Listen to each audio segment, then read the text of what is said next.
Okay, it's 10:30, a little after 10:30, so we'll begin.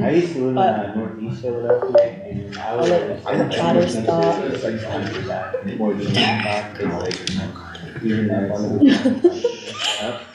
Well, good morning, everyone. I first wanted to welcome Joe's wife, Rhonda. We're so happy you're here. Good morning. Good morning. And I know we went through names earlier, but there won't, you don't have to worry about Okay, thank you. Good morning. Good morning. But today is February 3rd, 2024, and just like our email said, we're going to begin with a discussion about the crisis of the two-party system in the U.S.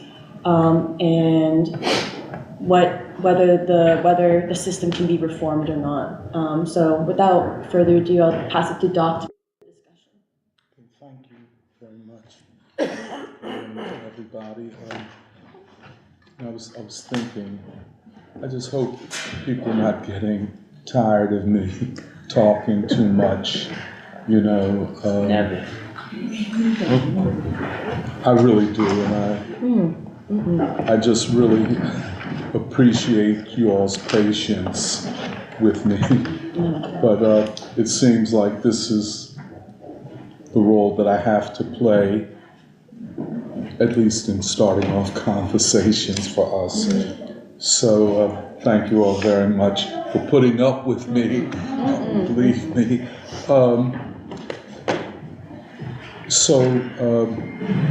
We're yet in another war,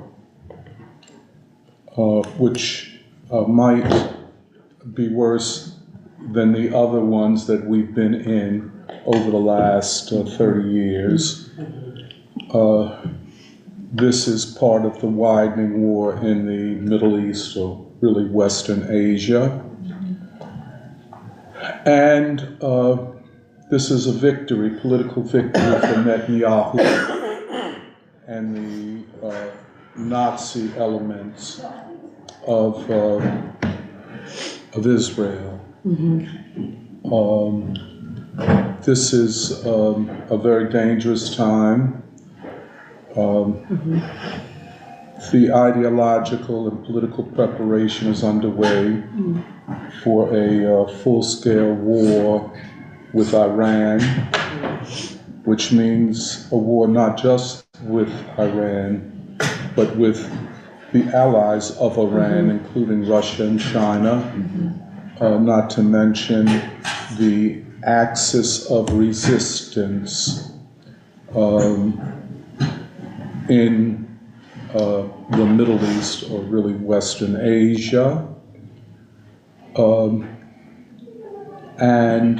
Frankly, it's a desperation move. It's a war that the United States and its allies, including Israel, will not and cannot win. But in the course of the struggle, the U.S. and Israel will make the people of the countries of the Middle East pay a very high price for resistance. And the other thing is another war, especially in Western Asia, will put more stress upon the political system in the United States, and that's what I'll talk about primarily. But I just wanted to say all of these things, that we must prepare ourselves to demonstrate, to march, and already the American people are doing that at an unprecedented level, and it is now more than clear that the majority of the American people are anti-war, and 70%, according to one poll, of young people say they would not join the military to fight for, quote, their country. But this is, also, as everyone knows, the year of Baldwin. It occurs at this time of tremendous crisis in this country. I like to call crises like these transformative crises, crises out of which something very new emerges. I'll come back to that. A lot of people say, and I'm not going to talk too much about the Year of Baldwin, it's just some thoughts I want to share with you.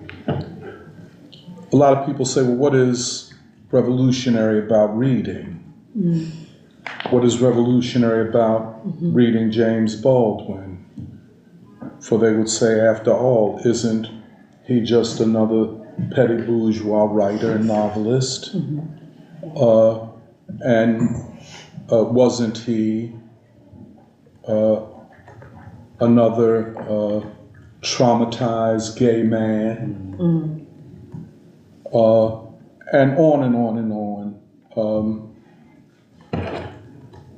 Reading Baldwin is a revolutionary act. And here I would like to talk about it this year of reading Baldwin as a literacy campaign, using the model of the Chinese Revolution, the Cuban Revolution, the Black Freedom Movement, and the Black Panther Party. There is not a revolutionary movement that is not at the same time a literacy movement. So this will be a literacy campaign. Our last citywide literacy campaign was the year of W.E.B. Du Bois. And then, now 6 years ago, people thought that, how could this be revolutionary? That's just the free school. And it is we, performative activists, the emphasis upon performance, are the real revolutionaries. The only problem with their point of view is that has not ever been a revolution anywhere in the world which was not at the same time a literacy campaign. It was significant that when the People's Liberation Army and the Communist Party of China liberated areas, perhaps the first thing they did was set up literacy campaigns. And that was in the course of the struggle. In Cuba, the literacy campaign came after the revolutionaries seized power in Cuba. In Ghana, a period of ambiguity, was followed by a period of clarity, where Kwame Nkrumah set out, and his party set out on a literacy campaign, the political education of the people. This was the case in Guinea, Sékou Touré, and in the Congo, the People's Republic of the Congo, Marien Ngouabe. Every instance of profound and deep political social change includes literacy. Now, I'm using the word literacy not just on the year of Du Bois and the year of Baldwin. The year of Du Bois was his 150th anniversary of his birth.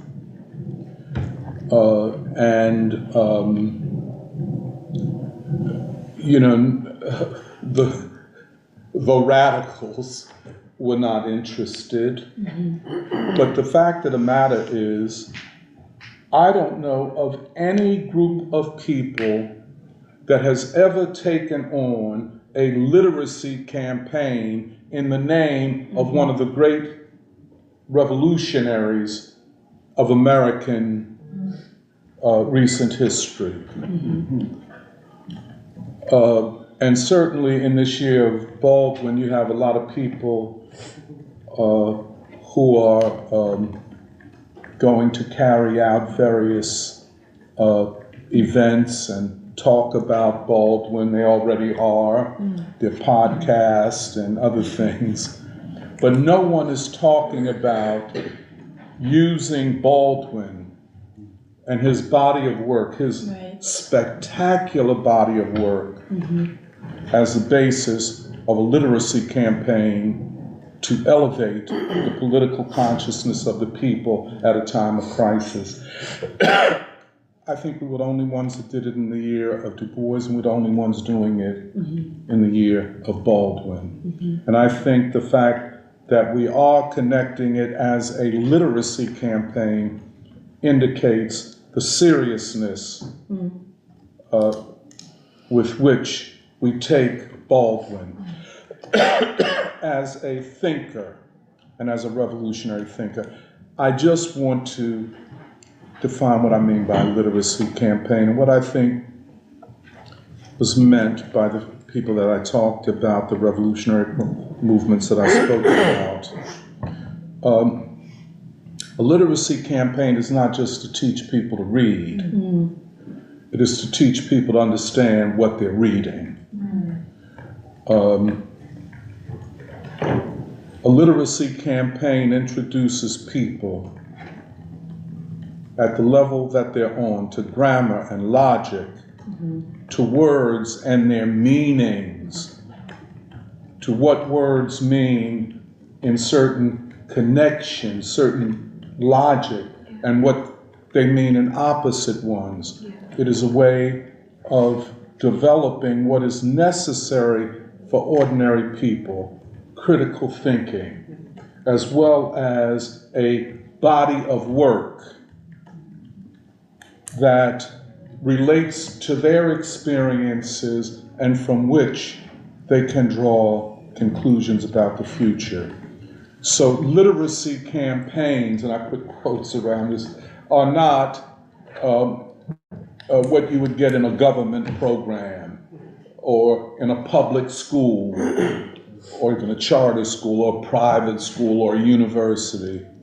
It is really a political campaign. And that's what we're going to undertake. So I just wanted to emphasize that, because the pressure is to make you think that what you're doing is nothing unusual. You're basically just reading Baldwin's novels. And my claim is, no, we're doing more than that.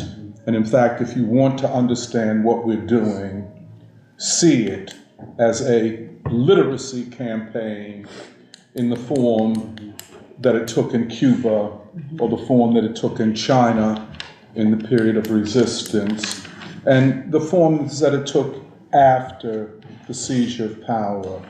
Literacy campaigns is the political, moral, and spiritual education of the people. And if you are not committed to the education of the people, hence to literacy campaigns, don't call yourself a revolutionary, don't call yourself an agent of change, call yourself an obstructionist and a performer. And I think that's where we're at right now, given the magnitude and depth of the crisis that we're in. I just wanted to say that, because I didn't want to forget it. And I know we have a meeting of facilitators this coming Thursday. Yes. It's Tuesday. Well, so it was Thursday, but I proposed Tuesday, but people can let me know what they think in the chat. Yeah. Okay, whatever, and I think we will talk about this more. And I know from Lotus, the experience of Lotus, which is a good experience, but I think we have to take it to another level of clarity and upfrontness. I don't think, and I think most of the people and groups that we're working with pretty much understand what we're saying. And of course, the vision statement and the title of the whole year, James Arthur Baldwin, God's Revolutionary Voice. I know when we did in 2017, we did a 3-day symposium on Baldwin, and we called it God's Revolutionary Voice, and a person, an alleged Christian, you know, because, well, anyway, he came to me, he had left free school. I said, man, why you leave free school? He said, because y'all disrespected God. I said, how do we disrespect God? By calling the symposium James Baldwin, God's Revolutionary Voice. Well, I said, what Bible do you read? Because I thought all the prophets were revolutionaries, and all of the prophets were the voice of God. At least that's what is claimed. So, but anyway, let me just get to the meat of what I want to say today. The U.S. two-party system and its crisis.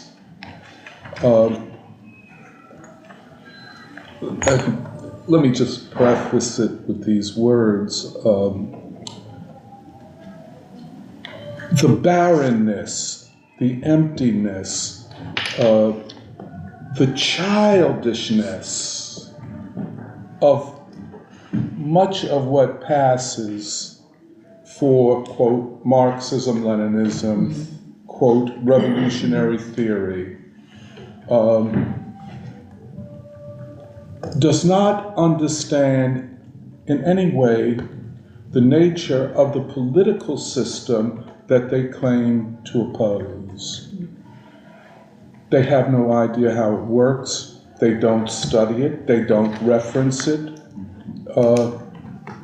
It is almost as though they're putting a set of words and concepts as a superstructure over what they were going to do anyway. You know, I'm going to march, I'm going to shout, I'm going to act in ways that most other people don't act.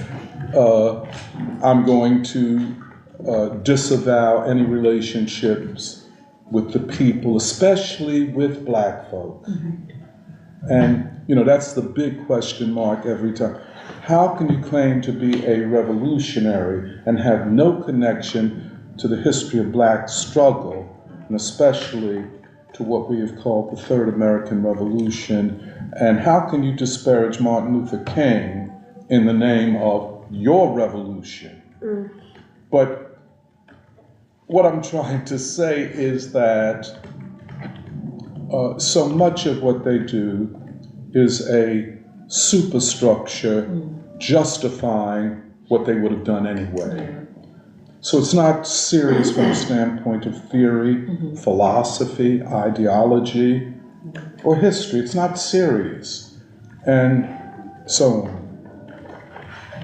But we must, at this time, understand the American two-party system and its crisis. The two-party system is a part of the larger political system. In many ways, the two-party paradigm, which is unique to the United States, but after World War II was spread to many Asian countries, including Japan has a two-party system, South Korea has a two-party system, Great Britain, Taiwan, and they're all kind of modeled upon or imitations of the American two-party system. This is after World War II. Prior to to World War II, the United States stood out like a sore thumb as a system of restricted political parties. In Italy, in France, here we're talking about the developed capitalist countries, Italy, France, to a certain extent England, at least they had 3 at one time it seems, Germany, and so on. They were multi-party systems. Politically, they operated differently than the United States system. However, U.S. intellectuals and academics and politicians and journalists always made the claim that politically America was more stable than the countries with multi-party systems. Okay? That the two-party system predisposed the nation to stability and took out of the discussion of policies the issue of ideology. Their argument was, well, look at Italy. Italy has all of these parties, including left, far left, center left, right, far right, center right, all of these parties that are ideologically driven, and all you have in Italy is political instability. That's the way they would argue it. They say, well, something similar in France. But the American two-party system, which is not ideologically driven, and I'm using their language here, which is not ideologically driven, produces broad coalitions that are capable of governing. Does this make sense? What we have today, the habits, the political habits that inform political behavior, especially at the elite level, is two parties that represent different coalitions. Not antagonistic coalitions, but different. Okay? Just step back. They would always say about Italy, these ideological parties only produce instability and conflict. Our system, take ideology out of it, take class out of it, and that's why they always talk about the middle class. It's always the American middle class, as distinct from the European middle class. The middle class is that social economic category, excuse me, to which all Americans aspire. That's the point of education and higher education. But in taking antagonistic class identities out of the equation, you therefore have people making individual decisions based upon their perceived interest of what their individual interests are. Just take the American trade union movement. Well, it's different from the trade union movements anywhere else in the world. One, because in most countries, union membership has either stabilized or is growing. In the United States, over multiple decades, the trade union movement has been in decline. So now we're in a situation that only 10% of workers are members of unions. 90% of workers are not.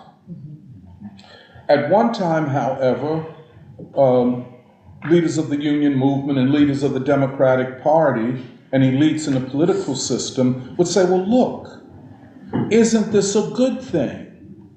That workers are not making ideological decisions, i.e., we are workers fighting against a rich capitalist class of billionaires and trillionaires. They would see themselves as Americans. And that the class ideological differences between an Elon Musk or a billionaire or trillionaire, the difference only is that they have what I am aspiring to. Right. You see, so you take ideology out of it, the trade union movement ceases to be a workers' movement in the original sense of what a workers' movement is.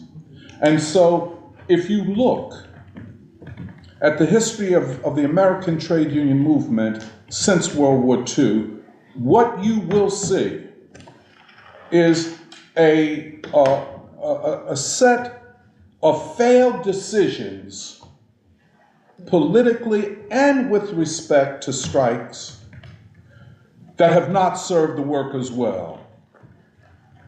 Workers are weaker as a class. Unions are weaker as a societal institution today than they were 50 years ago. Yes, that's true. Weaker at every level, from the level of the membership. The membership increasingly does not trust the leadership. Most times the average worker feels that the staff and leadership of their unions are corrupt. And they're in bed with the same corporations and politicians that have made life difficult for working people. But the argument was, and certainly if you go back and read the literature and the histories of the 1950s and 60s going forward, that America is a better place to live since we don't have a class struggle. You see, and people do not view themselves from a class point of view, but from an individual point of view, and we're all striving to be a part of the middle class. Well, at the end of the day, you end up with a situation where the working class in the United States is weaker than it's been in over 150 years. And and even if you go around a city like Philadelphia, there is no significant trade union leader that you can point to. Nope. And increasingly, there are fewer and fewer black leaders of unions. And the staffs tend to be white, and white people with higher degrees. Very different from the people who are the memberships of their unions. And so I just wanted to say, but this idea that the American system is not ideologically driven, and that the two-party system is a system where you have one party that is conservative, one party that is liberal. Let me just say something parenthetically. The uses of the word liberal today are vastly different from the ways that the word was used by the founders of the word, such as John Locke, John Stuart Mill, and the word liberal is mainly an Anglo-Saxon word. If you went to Italy, back, let's say, in the 1800s or so on, the word liberal was not that well understood. I mean, what do you mean?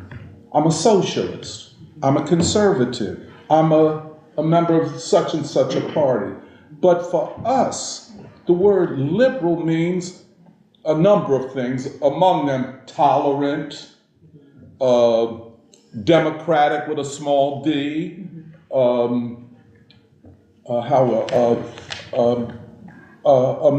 person who adheres to the values of the Roosevelt years, the New Deal period, or who is racially tolerant, knows the proper pronouns, etc. It has gone so far that they've now conflated the words liberal and progressive. The fact of the matter, however, is that liberals back, let us say, in the 18th century, the 1700s, were the same as conservative. It's liberal social theory. you know, and liberal social theory is basically a theory that comes out of the bourgeois revolutions of the 17th, 18th, and 19th century. So it didn't mean progressivism, which is a movement that comes in the late 1800s in the United States. It meant bourgeois liberties. It meant the separation of church and state.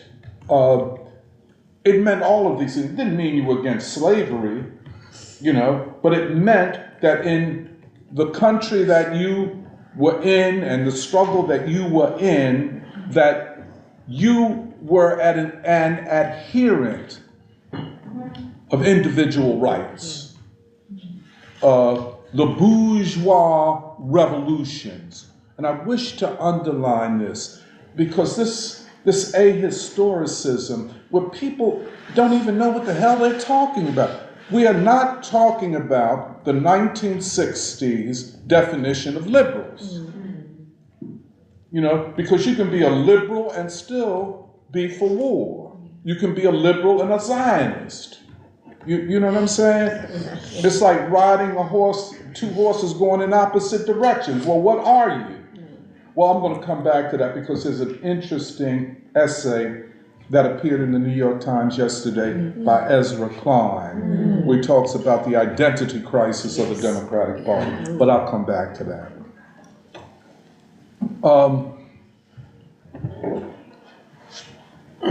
Again, I want to say parties are institutions. They're institutions of governance, hence of the state.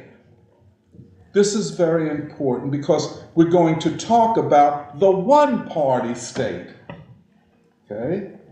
So, just to give you a preview, how you ride, how you can take two different paths to get to the same end.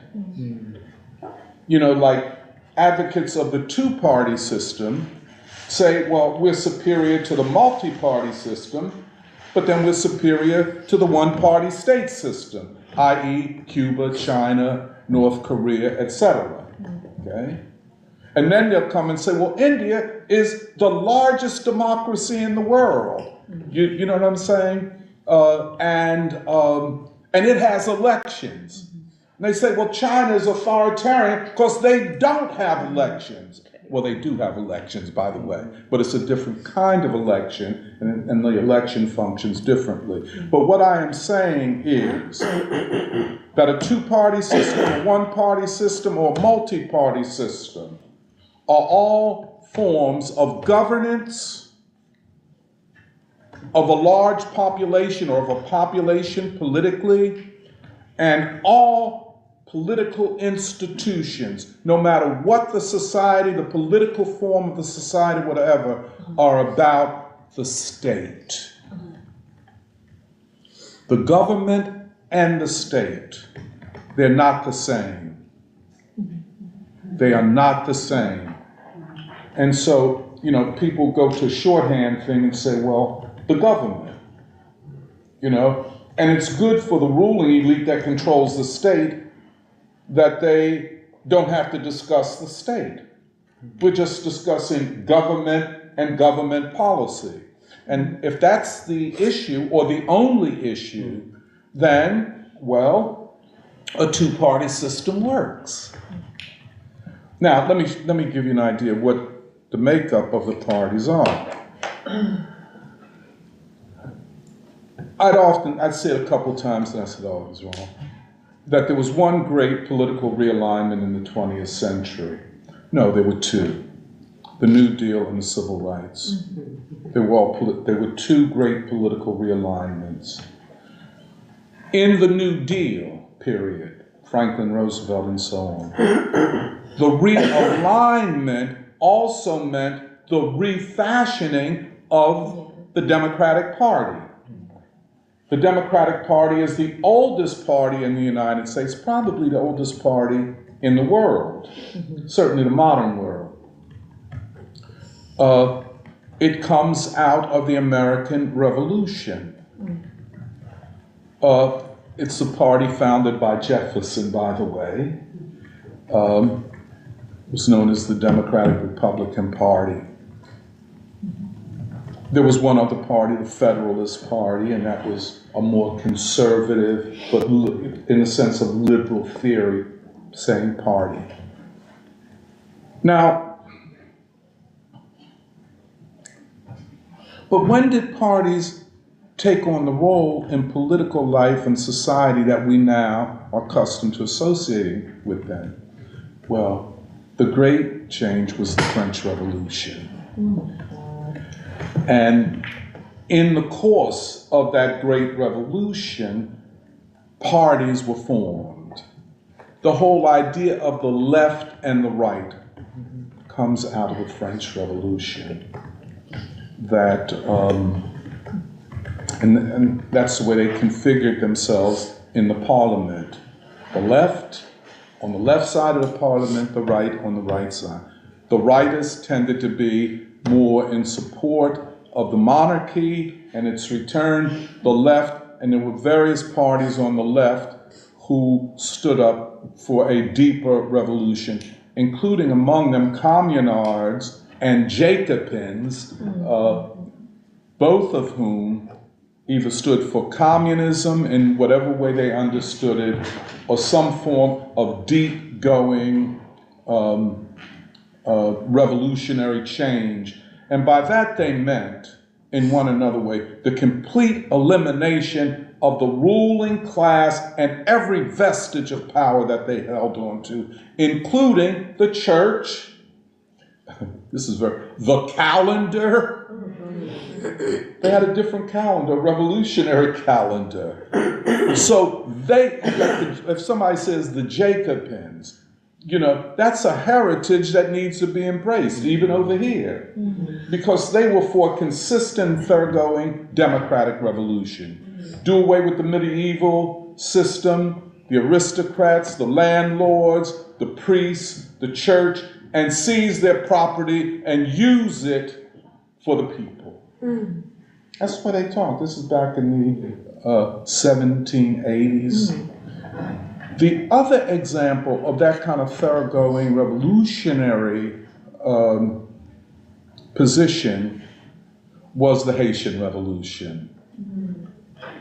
And that's why C.L.R. James refers to the leaders of the Haitian Revolution as Black Jacobins. They were clearly inspired by the French Revolution, but they added a new dimension, that is the anti-colonial, anti-racist dimension. So, but anyway, you see where I'm coming from. So the idea of left and right goes back to the French Revolution. The idea of parties as permanent institutions, not just as temporary electoral coalitions, goes back to the French Revolution. Party formation, party development, theories of political parties. For most of the history of modern Euro-America, most of the early theory came from Europe. Now, there were two great models of left political parties in Europe.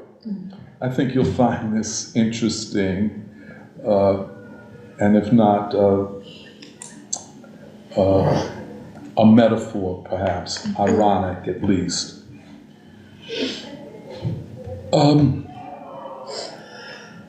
First of all, Germany becomes a unified nation in 1870. A lot of people don't know that. They think, well, Germany is as a nation state is as old as the United States. No, it is not.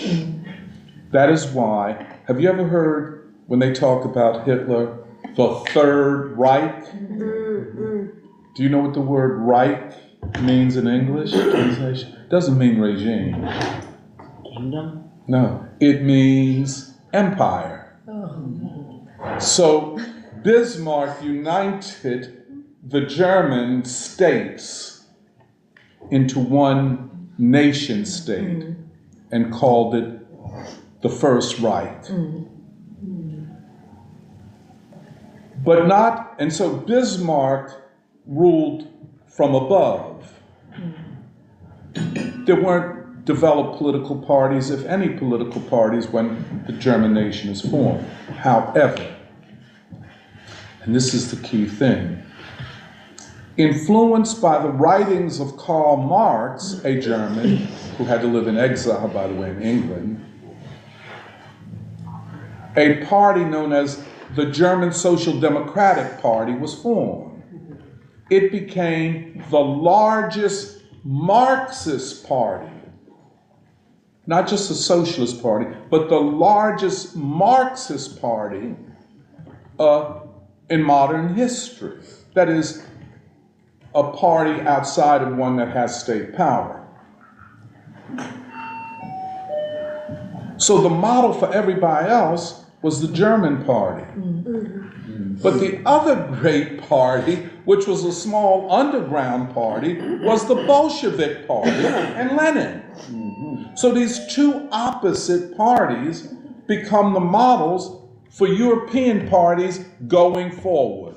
One, having created this great institutional and political life, they ran the unions, they ran a lot of other social institutions of working people, and so on. But in the course of it, they became something like the Democratic Party or the Labor Party or even the Republican Party. They became institutions, and they had to set up bureaucracy and administration to protect what they had. You see what I'm saying?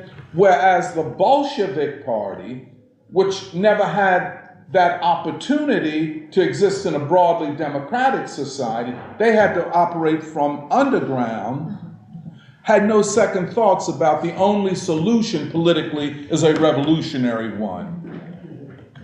The German Social Democrats, there's always the possibility of compromise with the ruling, that type of thing. The Bolsheviks, you read Lenin, compromise on principle, we don't want to hear that. We're keeping our eye on the prize. You just read his work. It's like you were looking at the civil rights documentary, Eyes on the Prize. They never took their eyes off the prize. It's so interesting. And Lenin, they could say anything they want about him, but he was a person, he never took his eye off the prize. And never took his eye off of the way to get to the prize. He said, I know how to do this in Russia. And this is what you do. It was so interesting. And so you just read his writings. It's all about defending his approach, his worldview. Where the Social Democrats, they didn't have a worldview. Their commitments had become weak. They had to, pay salaries and, all of that. And so, but these are the two models in modern Europe for left political parties. Now, after World War II, Europe, and there's 2 world wars and a Great Depression in this brief period, Europe has to decide how to organize and manage the political life of a democracy. In other words, where people have some say, but not complete say. And there's always still a small group who wields power way beyond their numbers. Okay. But everything begins to look like America in certain respects politically. Now, again, after World War II, what was the Democratic Party? A party that comes out of a political realignment, this Great Depression, and then World War II. The country is realigned. The organization of the unorganized in the 1930s in basic industry, lifts the spirits of all working people. People say, I want to be a part of a union. Why should I be working without a union? And the unions have gotten X, Y, and Z for their membership.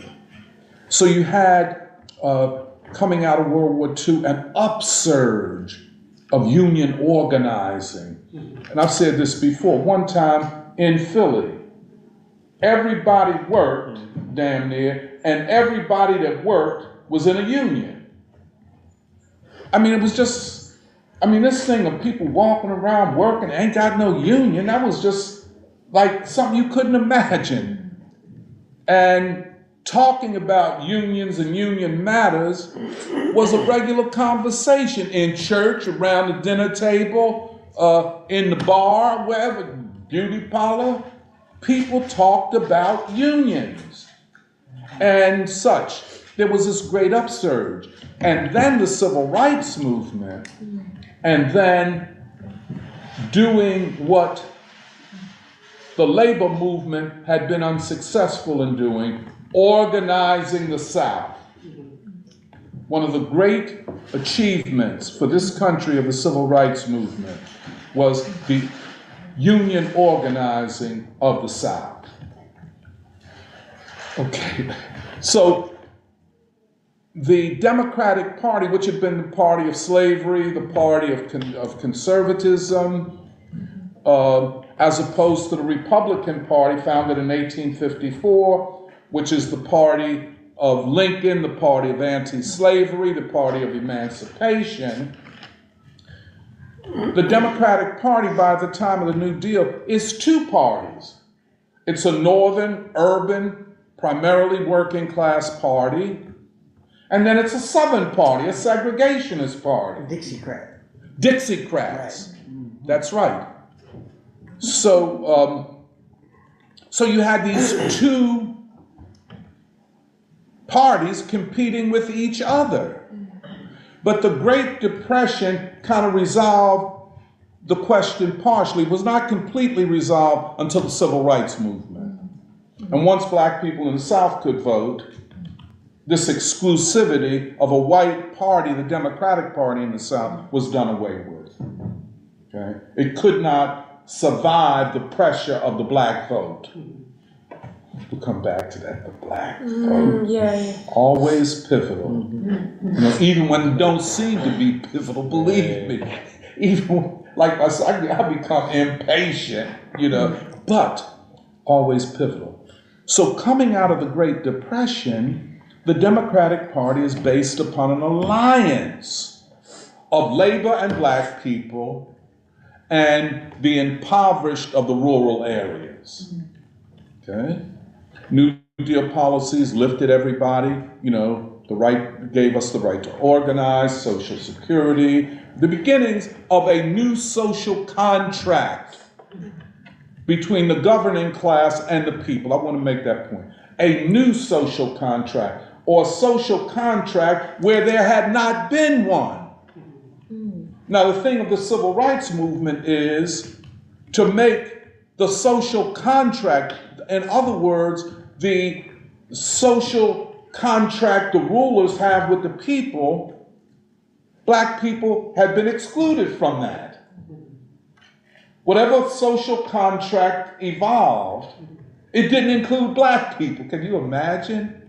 Civil rights movement changed that. Okay?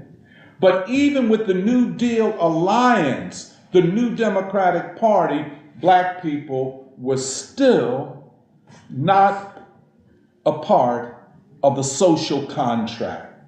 In other words, if the American dream is everybody get into the middle class, there was, I won't say a glass ceiling, there was a concrete ceiling. You couldn't go but so far, by custom and habit, and not so much law. All right, then so the Democratic Party becomes this new kind of party in the United States. Seems to be a little bit like a social democratic party. It is a party that is not for revolution, but for significant change. And it marketed itself as that up until the 1980s and Bill Clinton. The Republican Party was a party of of the small bourgeoisie, small business people, farmers, civil servants. They had a uniquely, and still parts of it, civil libertarian political theory. In other words, government is the problem. Let the individual do his or her thing. That's not new. That is part of liberal bourgeois political theory going back to the 18th century. In fact, Edmund Burke, the, quote, father of conservatism, saw himself as a liberal, of course, meaning for the rights of individuals, enunciated this kind of view. So the Republican Party was always the party in its base, mass base, of small businessmen, civil servants, a lot of professors and intellectuals, more gravitating towards rural and suburban parts of the country. Immigrants would become Republicans before they would become Democrats, because their view of America was freeing the individual to make his or her way. And, you know, like James Brown said, I don't want nobody to give me nothing, just open up the door, I'll get it myself. Well, he said it from the black point of view, but that could apply to the immigrants. You know? I don't want nobody to give me nothing. Open up the door, I'll get it myself. I'll take my classes, educate my children, pump up a resume. Voila, you're in Harvard. You know? I mean, and it's not to take anything away, but it's just that philosophy, that civil libertarianism, is different than what you would see from the Democratic coalition, which is a coalition where every worker gained because of the struggle for the rights of all workers. Every black person gained individually as well as collectively when black people as a group have rights. So you have two wings of the same bird, as it were. Two sides of a similar coin. Just what you emphasize, what you don't. Now, government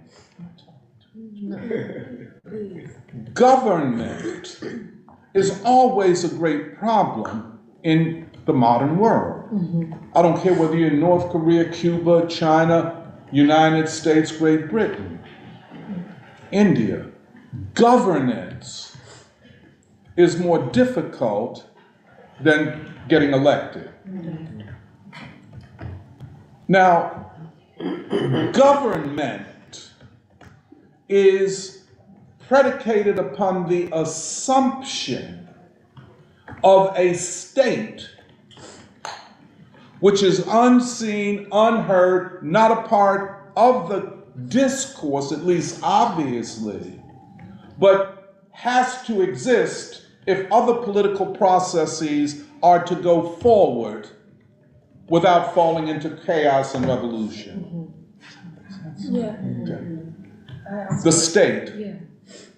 Now, most classical theorists like John Locke, Edmund Burke, I guess we could say the French Jacques Rousseau, yada, yada, yada, do not deal with the state.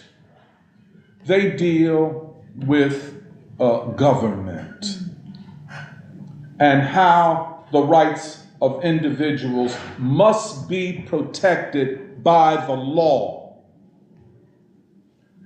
from the state. Or from the government, then we'll say the government in the way we talk here.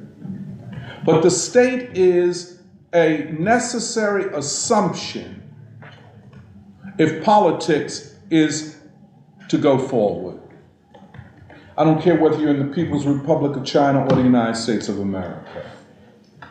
I just think that given the political theories of China, they're more open about it. You know, Comrade Xi Jinping is not just the head of government, he's the head of state. I'm the decider when it comes to the People's Liberation Army. I head the Communist Party, which is the party of the state. So it's a clearer thing. And what Xi Jinping says to his people is not, I don't want nobody to give me nothing. What he comes to his people and says, I'm going to give you something, And so you have a higher home ownership rate in China than you do in the United States. In Russia too, by the way. But what he comes to his people with is, I adhere to a social contract that goes back to the Chinese Revolution of 1949. We said we would make life better for you.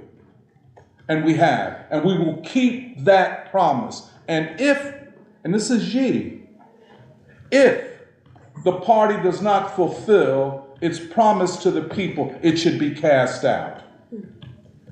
Okay? So he will say, I don't need an election every 6 months to repeat what we already said. I mean, why do I have to, we got an election, now we're going to argue about whether people should have health care. You already got that.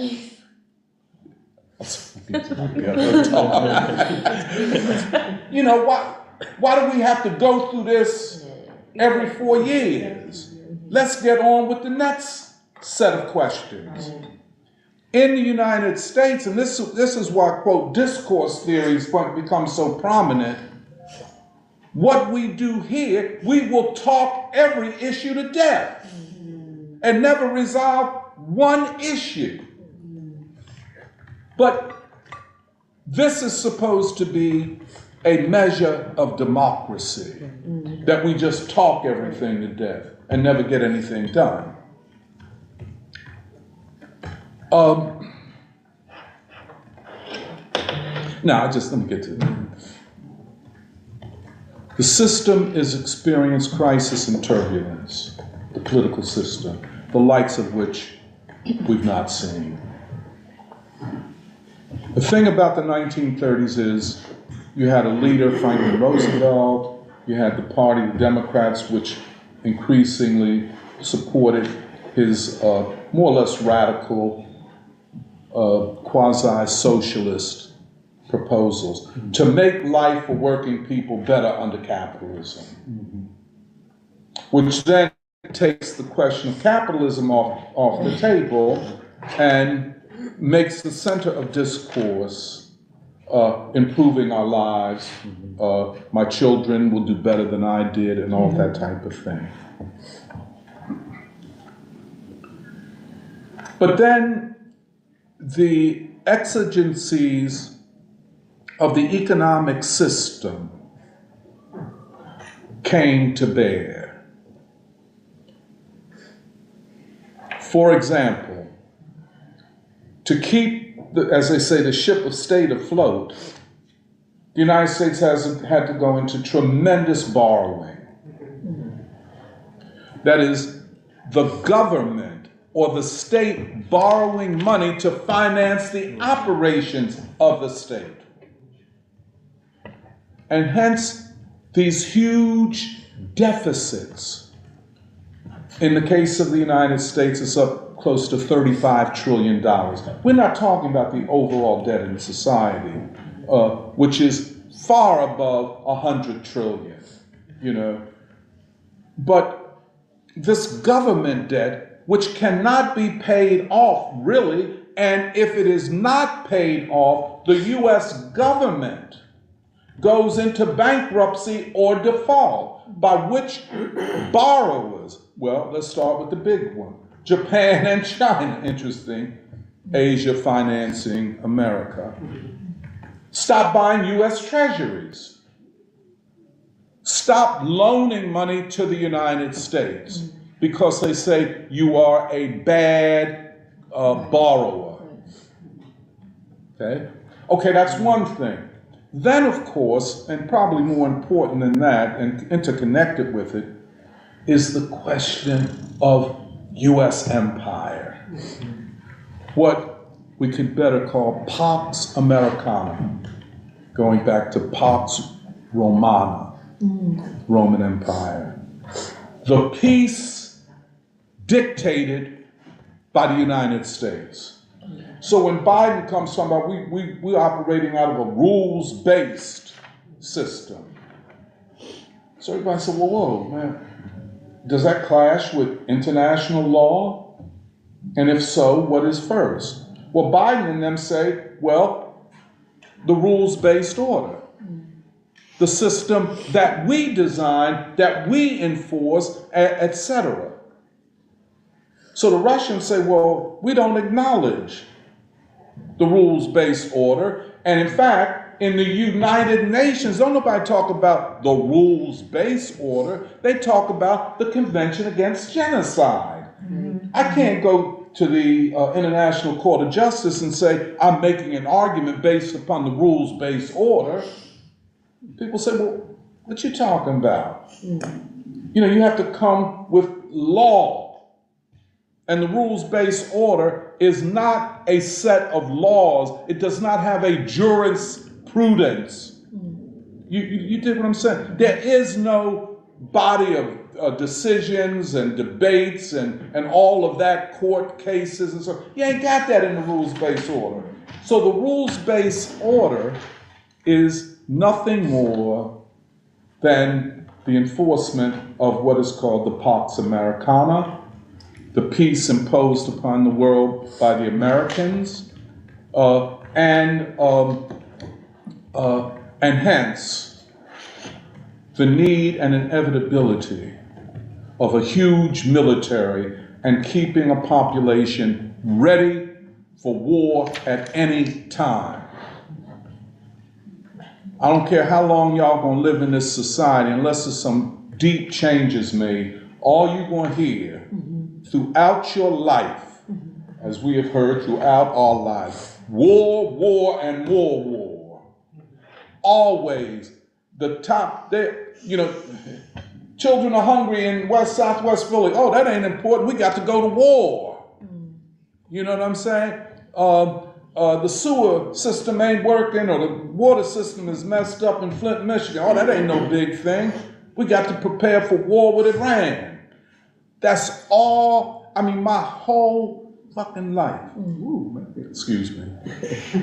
War. It has become boring. You hear it so much. It desensitizes you. That's why it is so extraordinary that Americans looked at the genocide in Gaza and said, no, no, no, and reacted. You know what I'm saying? The Israelis, who all they know is war, the propaganda, their identity as a nation, as Jews, is connected to war. War all the time. And that's what we have experienced. It has deleterious impact on the people, especially children, who before they can even identify what's being said, they're hearing war. We have to kill people, producing a shock to the consciousness and to the hearts of children, making them hard and cold and indifferent often. But this has been something different. We'll explore it.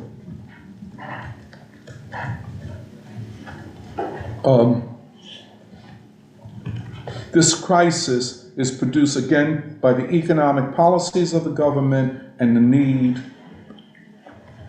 to enforce the Pax Americana by war. And there is an American empire. People say, well, it's not like the Russian Empire, or it's not like the British Empire.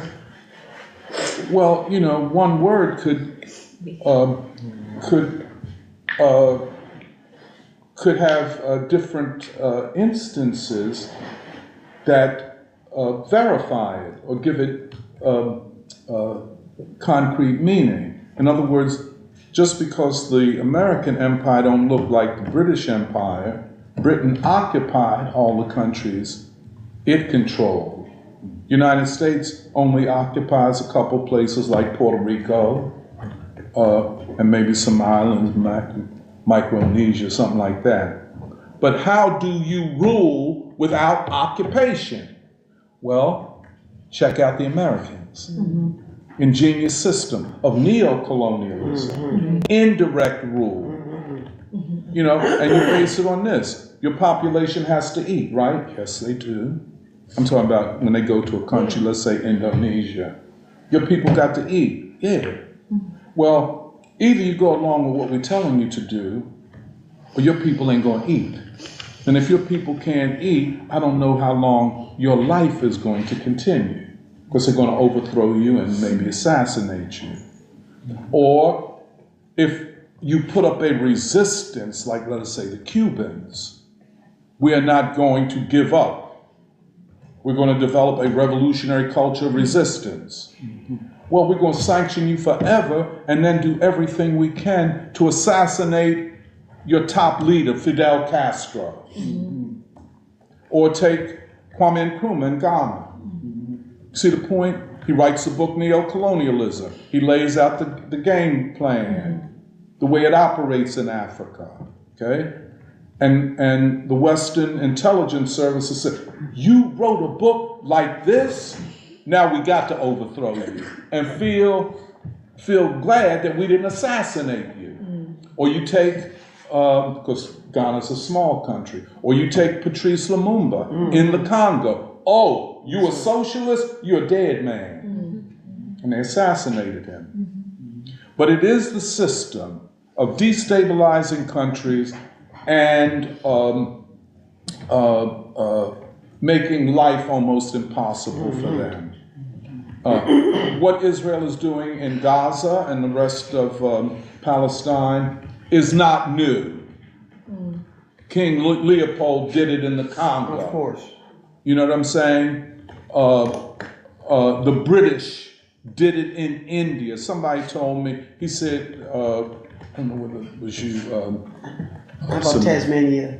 No, talking about, the partitioning of South Asia was as brutal and as genocidal as what Hitler did to the Jews and what the Israelis are doing today. Well, they killed every person on the island of Tasmania.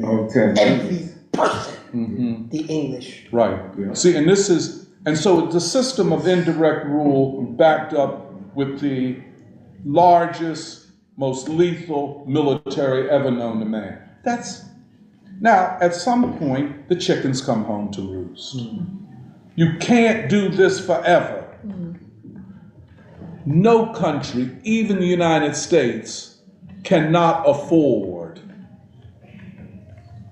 this type of empire.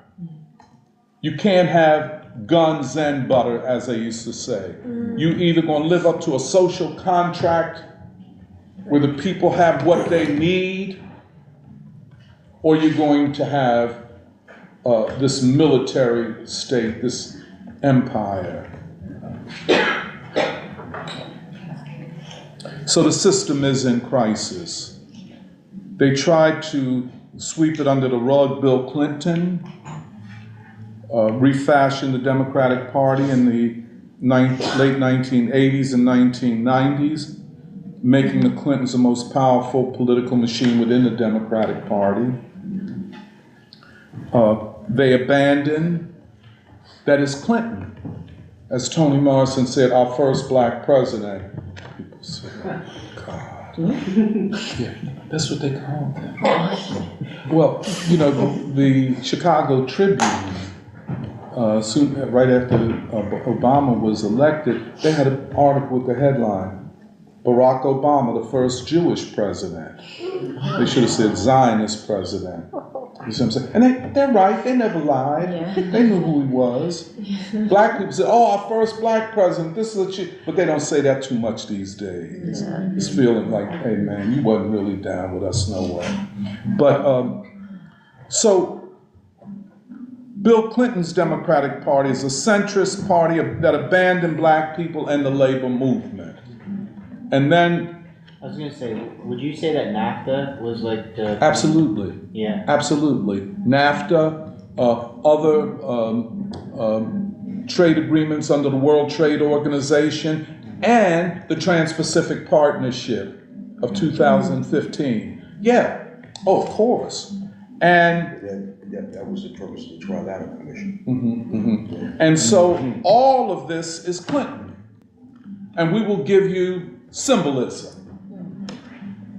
You want a black president? We'll give you that. That's nothing. If that's all you want, you know, you want a woman heading the state, oh, you got that.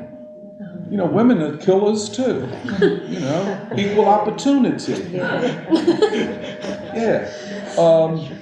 Which puts the lie to a lot of feminism.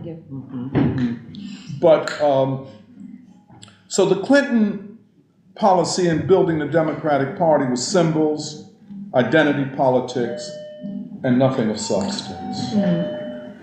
Barack Obama was a extension of the Clinton philosophy of the Democratic Party.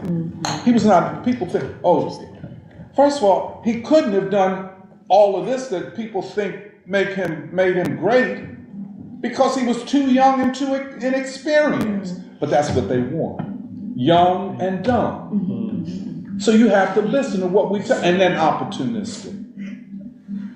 But it was the Clinton policy. Nothing for black people and nothing for labor.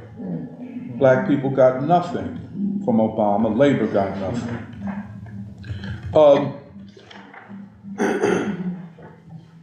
The Democratic Party, and this is the most dramatic thing of 2024, the Democratic Party is in throes of breaking up. The reason they can't get rid of Biden is because the only thing holding them together at any level is Biden, and he is the only horse that they think can beat Trump. So let's say they go to Gavin Newsom, the governor of California, say, "Oh, we're going to tell Biden to step down. If he don't, he'll come up with a heart attack or a stroke one of these fine days. We want Gavin Newsom, and we can't work with Kamala Harris because whatever. So we get the woman governor of Michigan. So we come out with a different, but that's such a Hail Mary pass. But what the Democrats, and you can see it in their behavior at the elite level, they're trying to hold their fragile coalition together. And it is, for reasons that I've given already, a profound crisis for them. Most of the working class have left the Democratic Party. At one time, you could never believe a working class person would vote Republican. It was just a given. Oh, you work on the waterfront? Oh yeah, definitely you vote Democratic. Oh, you work in the hospital? Oh, you're gonna vote. I mean, definitely you vote Democratic, and so on. You could never imagine a union member or working class person who would vote Republican. Yeah, you could find some people, you usually say, well, that's cats vote off anyway, so what do you expect?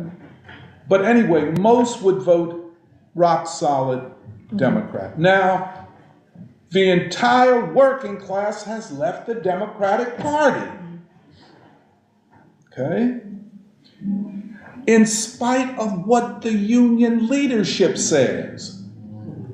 Like Sean Fain came out, I'm down with Biden, I endorse Biden, and Trump is a scab. At that point, he lifted up an iron curtain between himself and over half of his union membership. I mean, even if you're going to endorse Biden, do it with some dignity and nuance. But you came out like a bitch, All that hooping and hollering, half your members ain't gonna vote for this cat, no way. And you admitted that. Okay? Now we see the bedrock, the force that holds and has held the Democratic Party up since 1970. In other words, white working people were gradually leaving, others were gradually leaving, but black people remain solidly with the Democratic Party. Got least, leaders that never push back for more, but we remain with the Democratic Party. They're going, just like they say, to win Pennsylvania, you got to win Philadelphia. To win Philadelphia, you got to win black Philadelphia. That's the key. Black people don't vote in Philadelphia, you can't win Pennsylvania, which means you're not going to win it this time around. The Democratic Party looks more like what we would have assumed to be the Republican Party. It is a party of people with higher education, which means college. The college educated are disproportionately in the Democratic Party. The richest people are in the Democratic Party.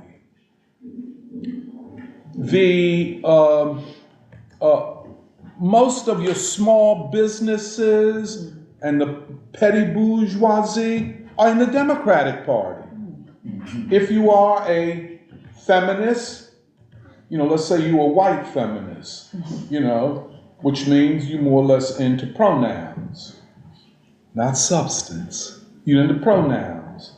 Let's say you're a black person, you Black Lives Matter, you understand? So then, and you see it with Biden, I can almost predict it, he's going to run for election as trying to hold together the coalition of the Democratic Party, what it has become. And he's going to go, South Carolina to show up for the black people. Then he goes to Michigan to show up for the white worker. Then he goes somewhere else to show up for women. It's all symbolism without substance. The problem is the majority of people have now come to the conclusion that it's a fraud and a spectacle.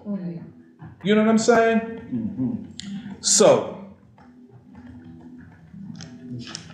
on the other side, the Trump coalition has taken over most of the Republican Party. So much so that high-level elected officials of the Republican Party now have to bow down to him. He doesn't have to go to them and say, Marco Rubio endorsed my candidacy. Well, Marco Rubio knows what to do. Because either he does that, either he shows obedience, I'll put it that way, to Trump, or his chances of being reelected in Florida are dim. Take DeSantis, he had to drop out. I got to back up, consolidate whatever money I got left, so when I run for reelection. You see how the game is? So while the Clintons are the most powerful political machine in the Democratic Party, Trump is the most powerful politician in the United States. And the coalition that he represents, what I call the coalition of the discontented. And the nation is discontented, the majority of people. They don't want to hear anything from the establishment. The establishment says it, we go against it. Well, you didn't even let me finish what I was saying. No, I don't have to let you finish, because you done lied so much. The Trump coalition is increasingly working class, white albeit, but growing numbers of black people, especially black men. And black men aligning with Trump is a measure of the depth of their discontent at the system. Because Trump doesn't make it easy for black folk to even align with him. You know what I'm saying? That performance, too much for white anger and not seeing a way to unite anger generally. He got the black hood. Yeah. And this question of blacks in the Democratic Party, blacks leave, it's over. If you look at the New York Times or Washington Post, it's now become a headline. Biden going to South Carolina. Well, today I think they're having a Democratic Party primary, which don't mean nothing because they wouldn't let nobody else run but him. But the thing that they're looking at, will black people come out to vote for you? You know what I'm saying? And black people are saying, no, we don't feel you that way. And black men are saying, enough is enough. You ain't gonna insult our intelligence no more like this. And don't bring these politicians into my church. That's one of the things. Black people are sick and tired of these politicians coming to their church, which means that the preacher is getting something under the table. It's a corrupt enterprise, no longer a church. Okay. I'll just end on this. The political crisis is defined by the fact that the main party of the capitalist class, the Democratic Party, is losing in authority and respect among the people. Working people in the first instance, in spite of all that they say about economic numbers, black unemployment is the lowest in 50 years. Well, you couldn't prove it by me. Now, where they get their numbers from? They say, well, you know, the report came out, 335,000 new jobs created in the month of January. Then somebody said, yeah, but damn near all of them were immigrants, illegal immigrants. You know, so the capitalists are taking advantage of people without citizenship, without rights, without legal protections, to hire them and to super exploit them. Whereas if you go, I take you to North Philly, I take you out Southwest Philly, you say, if things are doing so good, why are these young men still hanging out on the corner? It's because things are not doing that good. Then you add inflation. And I've said before, inflation is austerity by another name. In other words, if you own a supermarket, if you are Elon Musk, if you are people that run Amazon, inflation is a beautiful thing for you. You can keep raising prices. If you are a working person, it's the worst of all possible worlds. Because even your unemployment check can't keep up with inflation. And so I was going to say a bargain with the devil. I don't know how to. This coalition will not last. The two-party system, as we have known it, might end in this crisis. Now, okay, I just have one other thing I wanted to say, and that is the discussion among many young people who became disappointed and disenchanted with Bernie Sanders. You know, like Norman Finkelstein, he was so disappointed because Bernie was introducing class politics into the election, except when it got to Israel. Then Bernie became a regular Democrat. I think Norman Finkelstein overhoped, overwished for Bernie Sanders. Introducing universal health care does not make for, quote, class politics. It's more than that.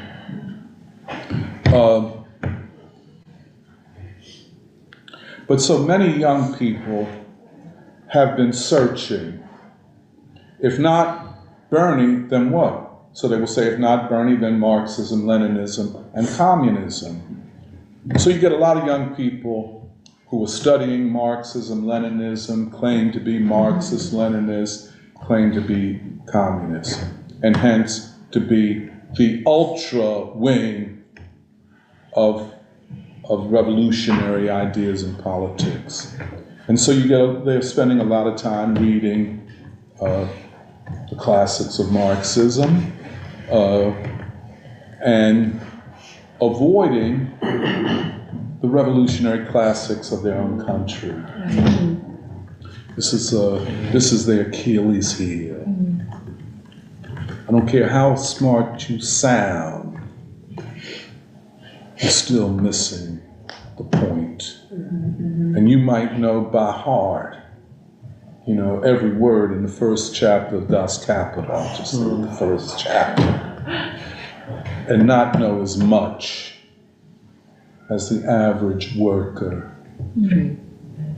on the waterfront. You might know a textbook, a book, but you don't know life. Right. You have no idea what your own country is about and the ideas that have made your own country, especially in this last 60, 70 years. Cats say, I'm a cold-blooded revolutionary. You say, well, excuse me, sir, have you ever read James Baldwin? Never heard of him. You say, well, cats say, I'm down with the class struggle. You say, well, Money, let me ask you something.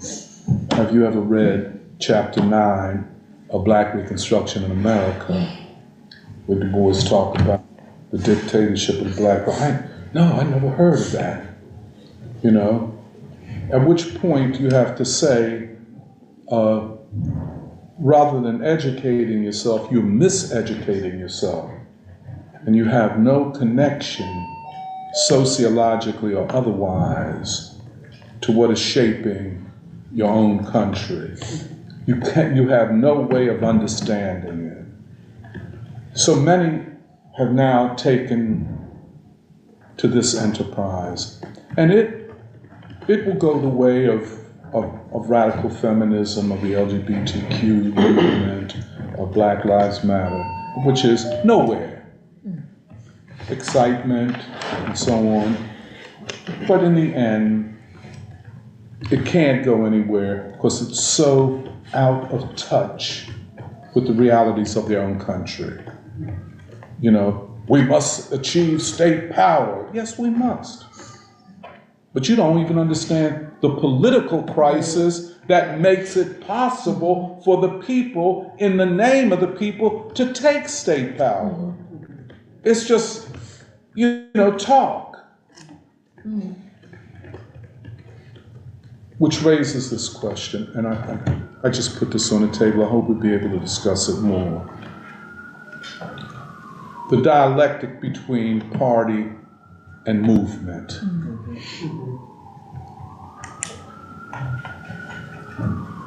The difference between Russia in 1917 and the United States in 2024, I would even say 1964. The reason I mention the two-party system is because the American people see party politics through this kind of situation, which means that most Americans view parties as movements. They see parties, the leaders of parties, as opportunists, but they see party through the lens of movements. Let us take the Black Freedom Movement. The authority, the moral political authority over black folk at that time and probably up till today is the Black Freedom Movement. The icons are people who fought for black freedom. Okay. So movements are the lens through which people view revolutionary or radical politics, not a party. Now, Lenin had to design a theory of a revolutionary party from being underground and unable to go back to Russia. So his party was a party that did not have legal rights and was pretty much illegal in Russia. Okay? That would be very difficult to replicate in this country. You know, now, somebody could come along and do it, but I don't think so. Well, they'd have to do it in some really shady ways. But what Lenin faced and the theory of revolutionary change in Russia, which meant for him, and I want to underline, people have it completely wrong, which meant a new people's democracy. This idea, oh, he was a communist. Well, yes, we could say a Bolshevik. But in the end, he was fighting for much of what we have fought for over here, especially the Black Freedom Movement, in the fight for democracy. People say, well, this is a Trotskyite argument, I have to say. They'll say, for example, well, we're fighting for socialism. That makes us the extreme of the revolution. And then you say, well, excuse me, hometown, on whose authority do you make that claim? Every revolutionary has been a Democrat, small d, a fighter for a people's democracy. Take Mao Zedong. He's supposed to be the most evil dictator that ever lived in life, you know. Let these people over here tell you. What were they saying? We declare the People's Republic of China. Where did he get the republic idea?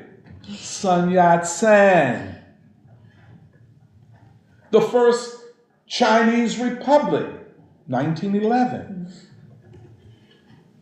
What did Mao and the Chinese revolutionaries say? We want a people's republic. They didn't say we want an authoritarian regime.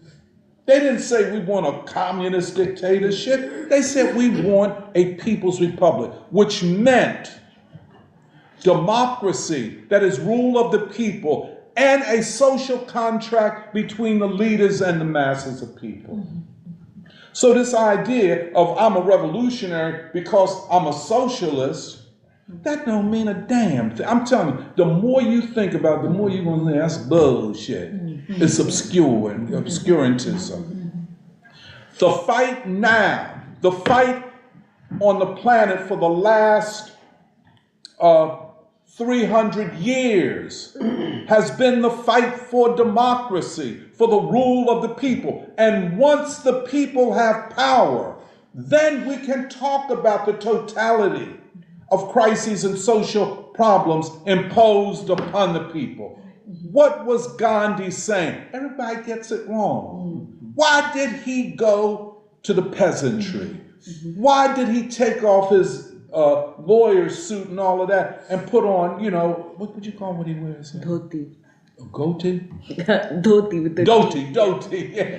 I mean, why would he go like that? And sandals. In Britain, in winter. You dig where I'm coming from? Why?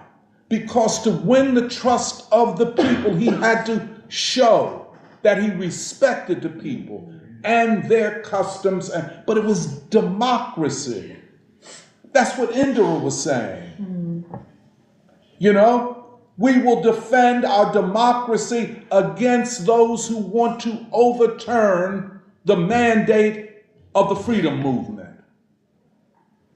That's what Indira was saying, you know. But this interpretation of Marxism-Leninism is so out of line with the intent of the founders of it. the Communist Manifesto is nothing but a democratic manifesto put out. Why they call it the Communist Manifesto? Because the people who wrote it and declared it were self-identified communists in the 1840s. You know, didn't have state power, didn't have any route to it, it seems, but they could declare, we want public education, we want health care, we want land to the land. You look at the list of demands in it. When Lenin comes up, he said we could take power in the name of the people. Say, how can you do it, man? You know, this backward country, ain't nobody educated, just peasants and shit, and then you don't even know half the country is so vast, and so you don't even know the people that well. But he said, and this is, I think, the value of Lenin going forward. A great crisis provides the opportunity for a great advance. A systemic crisis is always, or at least has always been, a basic condition for great advance towards democracy. So I would say, you know, all of these multiple organizations and podcasts and all of that, for us, it's a form of child's play. It is, you know, people who are seeking a way and don't know how to find it. I'll do it.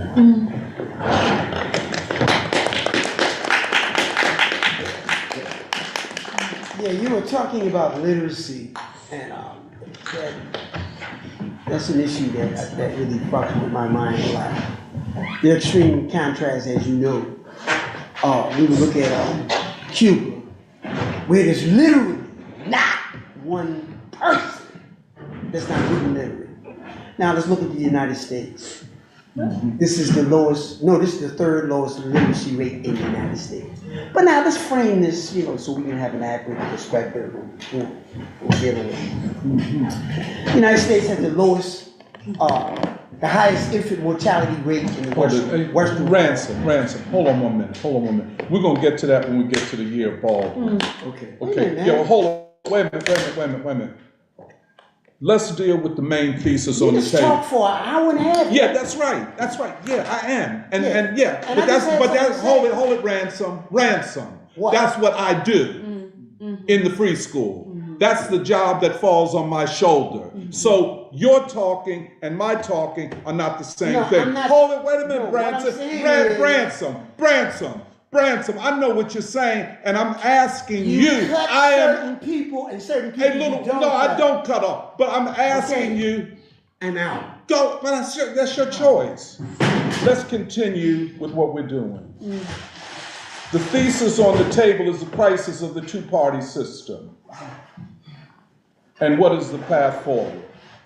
Yeah, I think I thought it was interesting that you brought up the understand to be a party today, like the French Revolution, but also Germany, because it won't be that. I thought it was interesting, like when you talked about the Social Democratic Party versus the Bolsheviks, because in some ways this relates to how Marxist-Leninists today misunderstand. Let me just say one thing. The free school does not operate on principles of anarchy and everybody do what they want to do. We have operated the way we are operating for over 10 years, and we're not going to change. Okay? Hallelujah. Yeah, and that's what we want to make. Everybody is welcome. That's what you want to do. No. That's what we do. No, what I'm saying. And let me explain. That's what you do. Yeah, but hold on, wait a minute. Let me explain to you. But what we do is not necessarily what you do. Cut certain people. I will demand. Okay, all right. And if you can't operate within the framework, well, you can leave. You can leave, Branson. I'm leaving. Good. Thank you. And goodbye. Well, beyond that, kiss my red ass. So what? So what? But we're going to continue what we do. And nobody is going to change that. We have worked too hard. You've been coming here for 2 months and you're going to take over? I don't think so. I don't think so. No, because I wanted to talk. No. And I was only, I hit it and quit it. I don't talk like you. Okay. Well, but And all of a sudden, Ransom, you are not me. You want to steer who talks and what they can talk about. Yes. I was talking about something that you were talking about. I was going to mention Cuba, and then I was going to mention the United States, and then I was going to mention the literacy situation here. Ransom. And I was going to say that the literacy situation here is by design. Yes. And but you would Ransom. Let me explain something. Let me explain something. I don't have anything else to say to you. Good. And I'm leaving. Ransom. Good. I'm leaving. Bye. Thank you.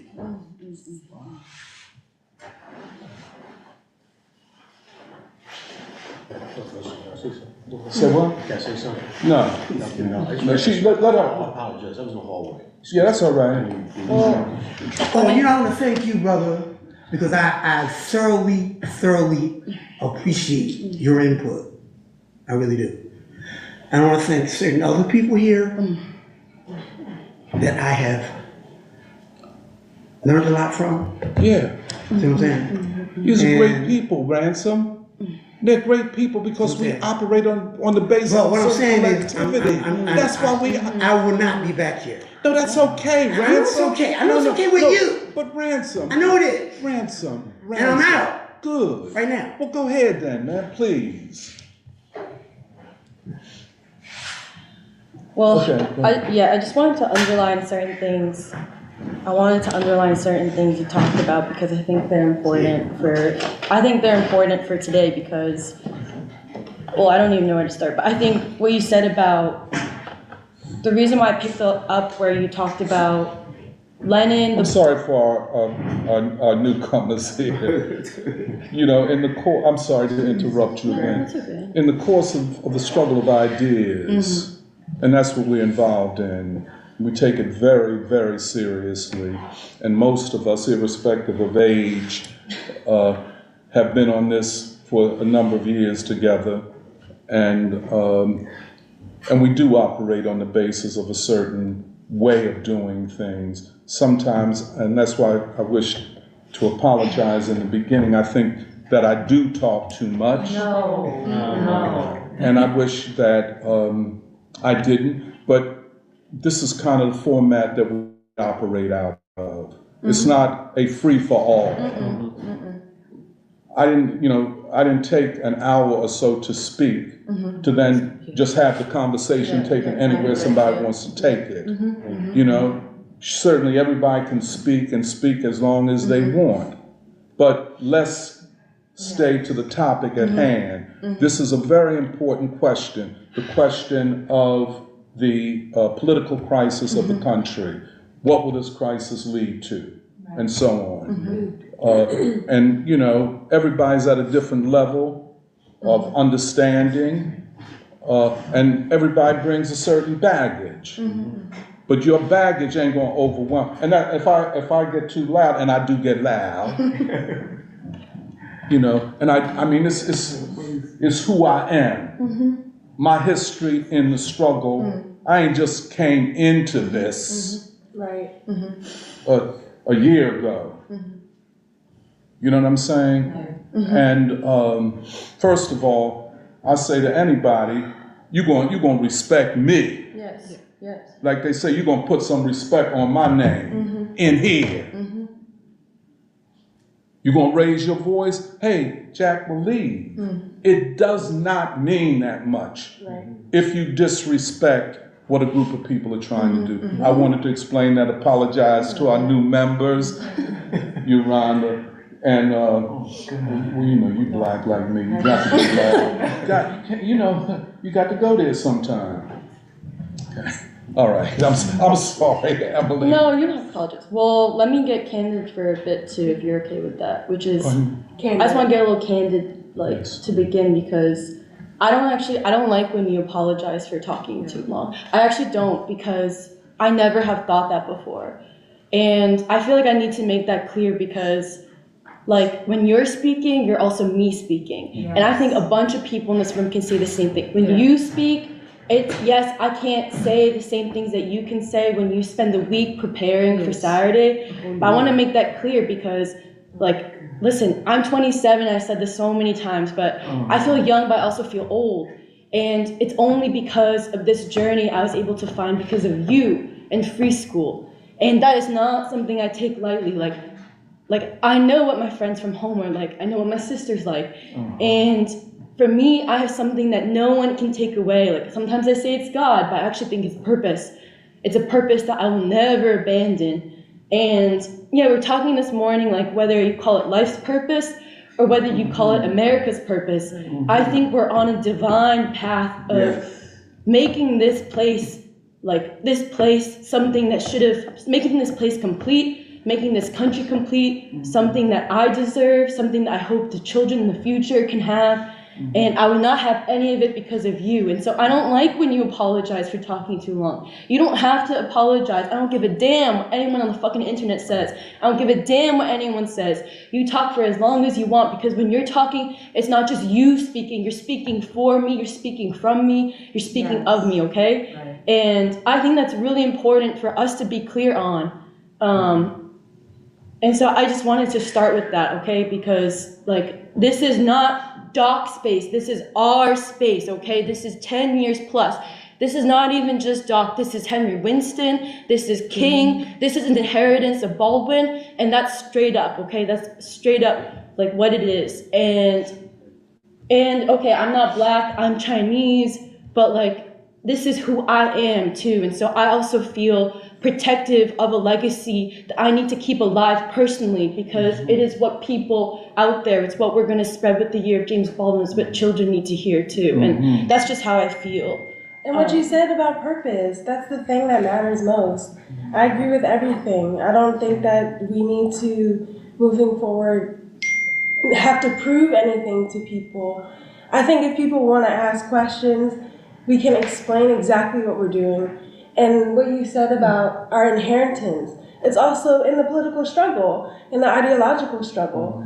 And I just think that, for one, at least for me, being as though, you know, we are in such an atmosphere like we are trying to discuss, to explain how one can be a part of the struggle, think about themselves in the world. That's really important. And I think it's best if we talk about what the central most question is, that happens in the world, whether that be with in history or war or whatever. But essentially, I'm talking about the ideological struggle and how we are capable of moving forward this period of crisis into a new, whatever we want to say, Jerusalem, or bringing, like you said already, Emily, the completion of the Third American Revolution, which we've studied for some time, but we have more to also study and understand.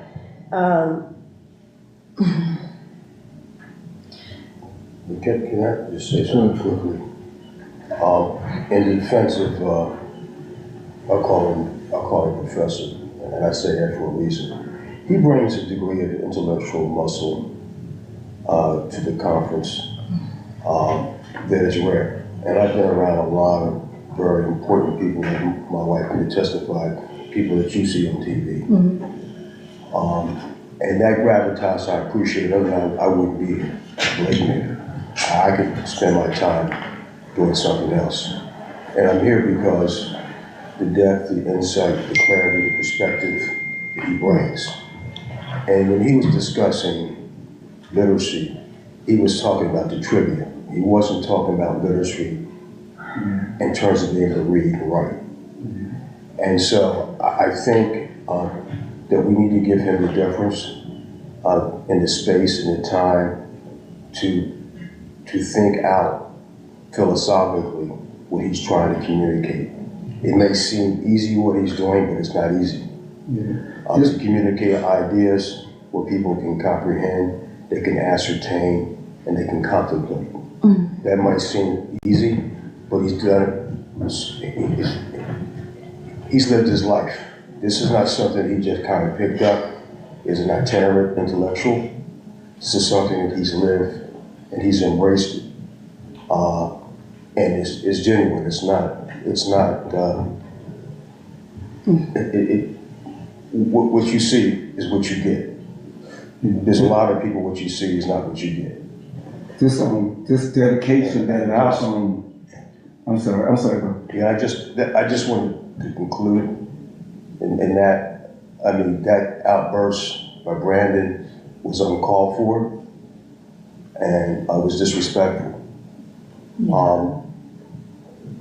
If you disagree with someone, you take them to the side in private.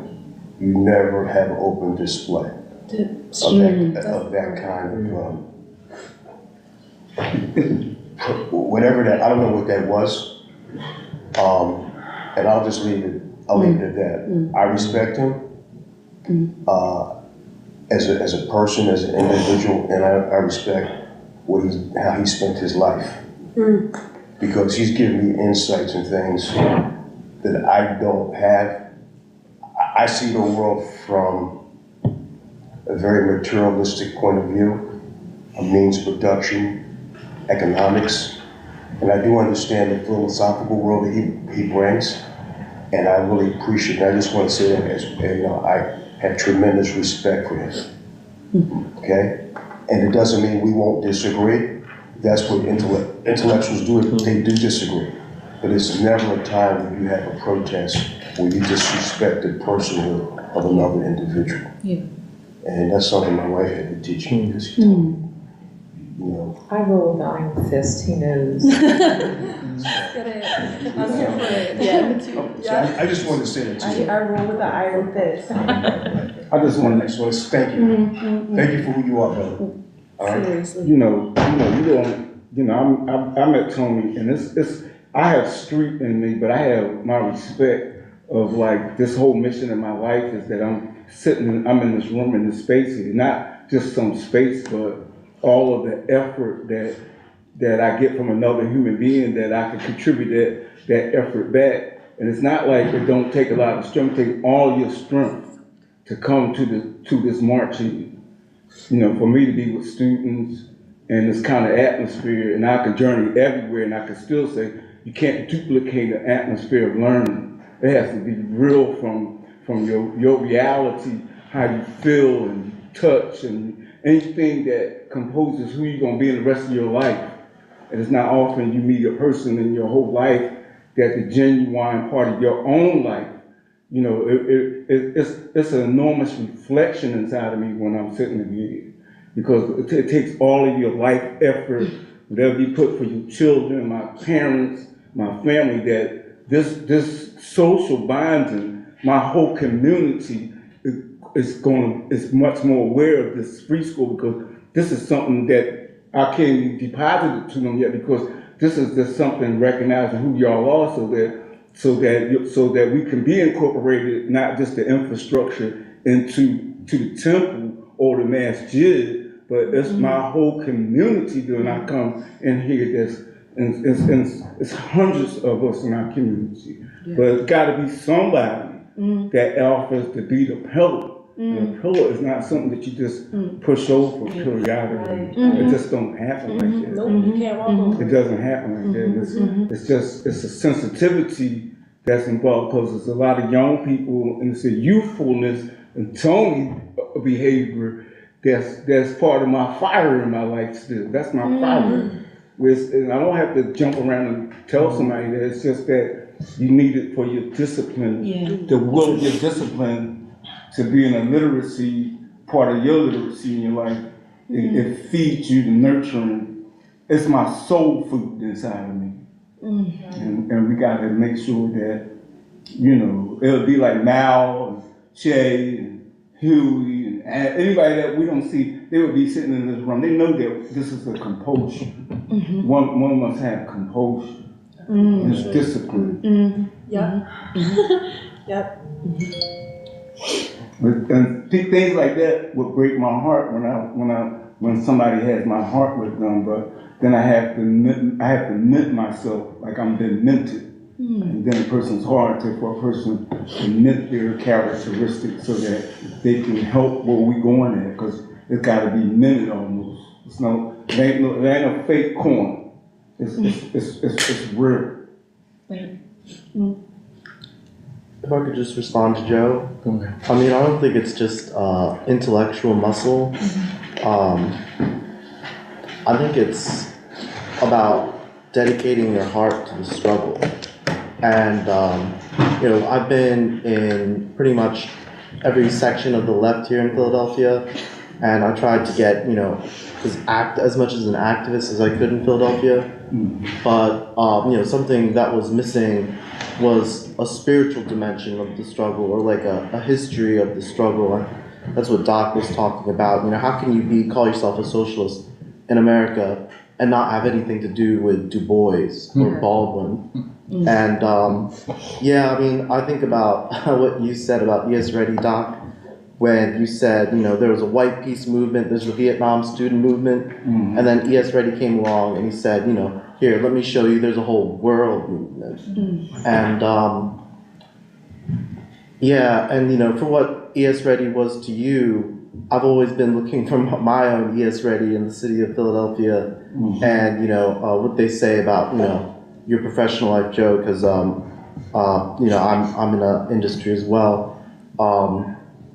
It takes mentorship, and I've always been looking for mentors, even for you, Doc. I was always close to Cindy Lou, and the free school used to have a lot of older black folks, and it's always disappointing, like at my workplace, when I'm always the young buck trying to help out the older guys in my shop, and they don't have time for me. They have families, they have kids, or the people in preschool who left, who are basically saying, oh well, this is the only possible connection that you have. Derek knows these people too.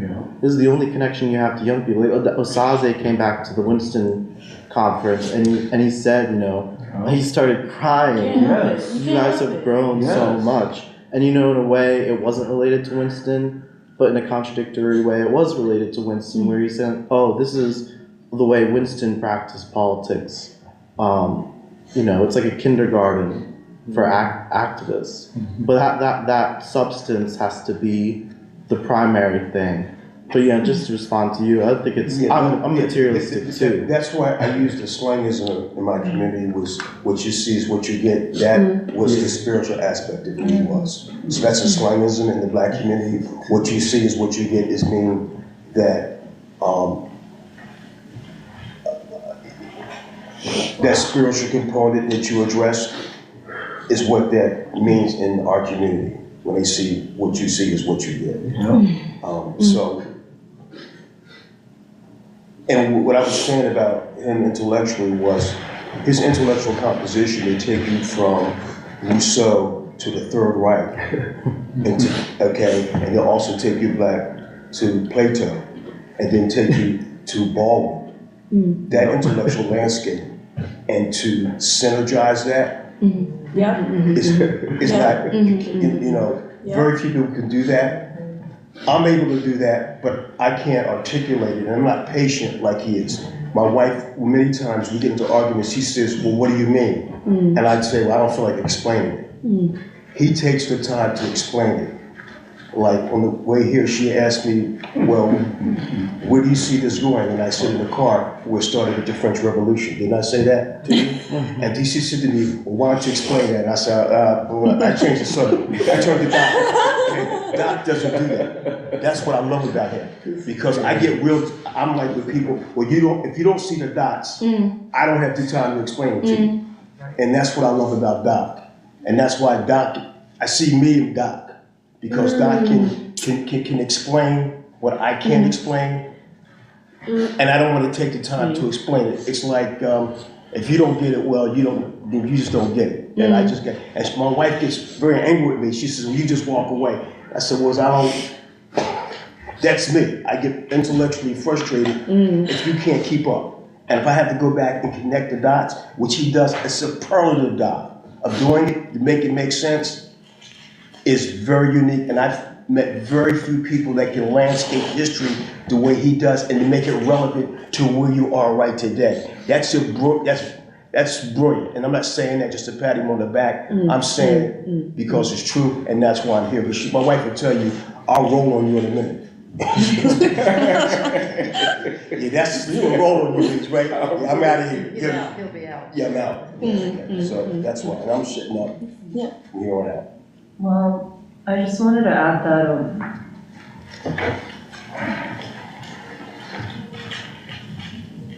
like you have my respect because, well, free school has my respect, and I don't take lightly like the sacrifices you made. You take the responsibility you do, and I also ask myself, like sometimes I ask myself, or I wonder how you bear it, because I know it's what our generation will have to shoulder. Yeah.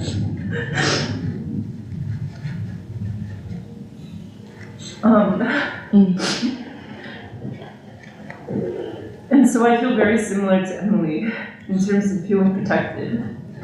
And you also have my respect because you know that your life is not yours anymore. In a sense. Yeah. And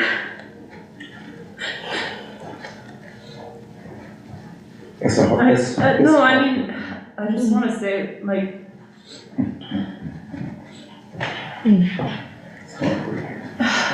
you have lit the road ahead for a new generation of Americans. And I just know that's true. And I only hope we can learn as much as we can while, we're here now. And I don't take preschool for granted. And I also want to clarify that it is a collective. And I think that's what allows something like what Emily had said, which I completely agree with, that when you speak, it's me speaking. It's my history. It's, and I could never articulate it, but it's there in me too. And it's also what I'm moving toward. You're speaking from me and to me. And I don't take for granted what makes this possible. And I know, like, you're shouldering something that only you can shoulder right now. And I see that. But that it's a principled collective. And I thought that was important what you had said, that this is not light. Like, we're not here just to talk. No, we mean something when we say the ideological struggle. And this is what we mean. And it's principled. It's something about Tony. He this little book here, Souls of Black People. There ain't that many students, and I done met students everywhere. I'm a correspondence student, but when the person is my model, my behavior, it's the manner. It's like how you travel in your life. And it's hard for a person to, it's like, how does he contain himself?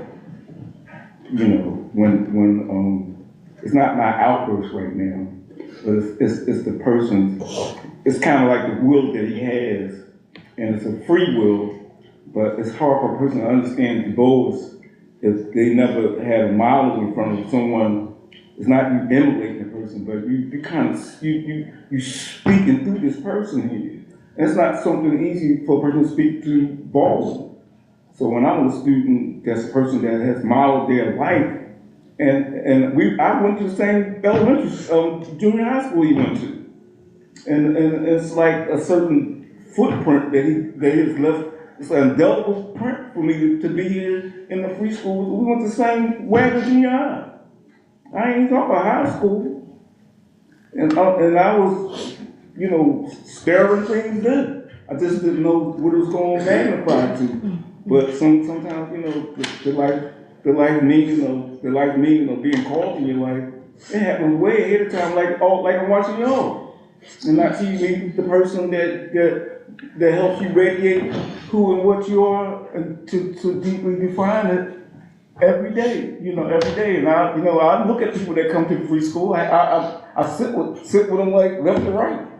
But I also have to look at the man of the person if they don't put themselves completely stock and soul, like we're in this class. This is an elementary form of my life, being in this classroom. To put themselves in that position so that they can understand what's taking place here. You know, whether it's the principal, that walked in the office, walked in the room, or one of the best teachers that I've had.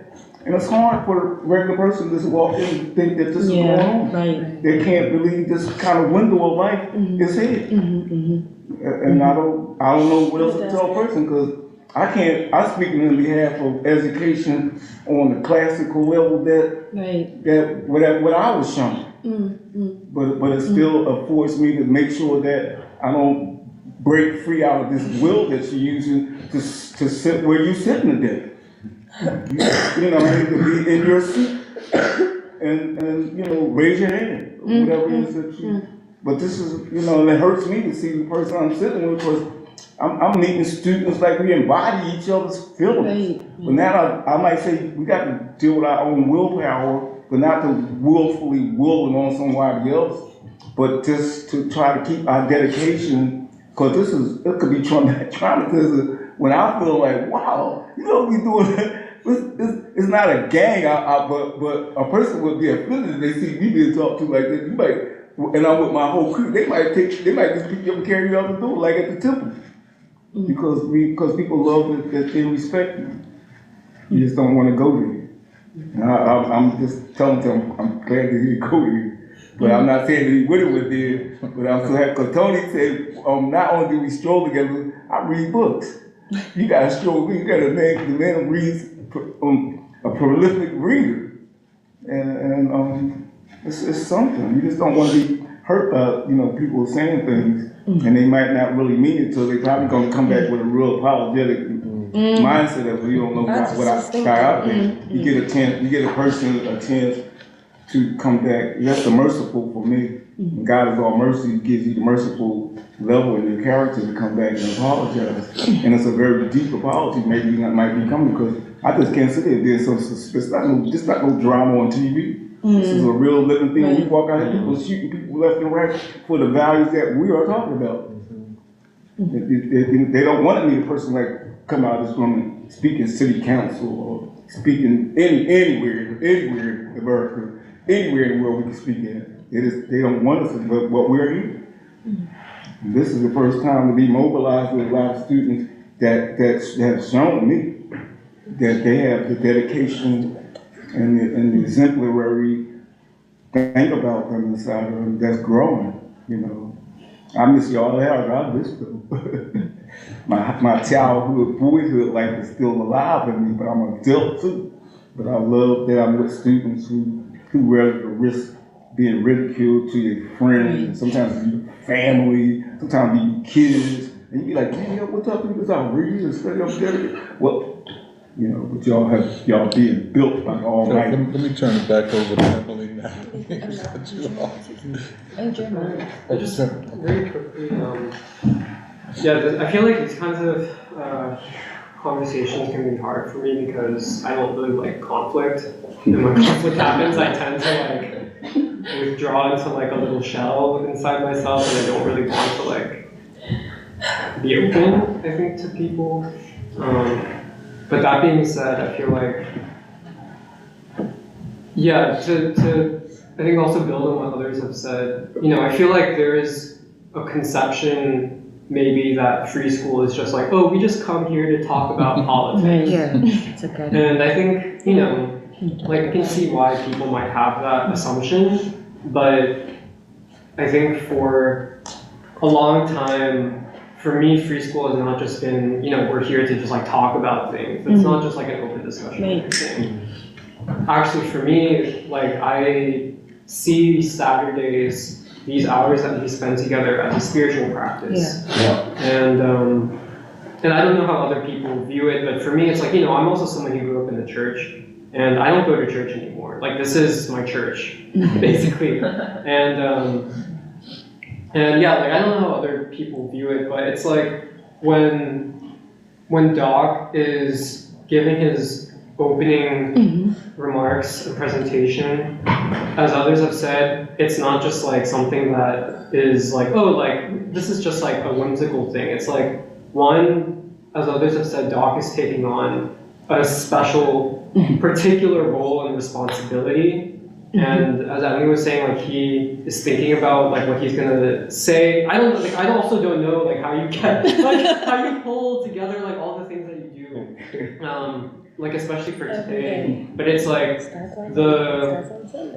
at a basic level, like, the commitment that we're all making to each other here is one of respect. And that, for me, when Doc is giving his opening remarks, it's like, it's for me, like, the experience of it is that we come here to not just talk about politics, but we come here essentially to, it's like every week we're honoring and restoring our connection to humanity and what's happening in the world and what's happening with the people of this country. And I feel like there's something that needs to be respected about that, because it's like, yes, people should say like what they think, and like, but I feel like at a basic level, it's like, yeah, it's like we're not just here to like talk about things, because if we were, free school would be a very different entity. And the important thing to realize, and maybe, I don't know how much it comes across, whether you're new or on the live stream, but it's like, free school is not just like a static body that needs to just talk every week. We're moving.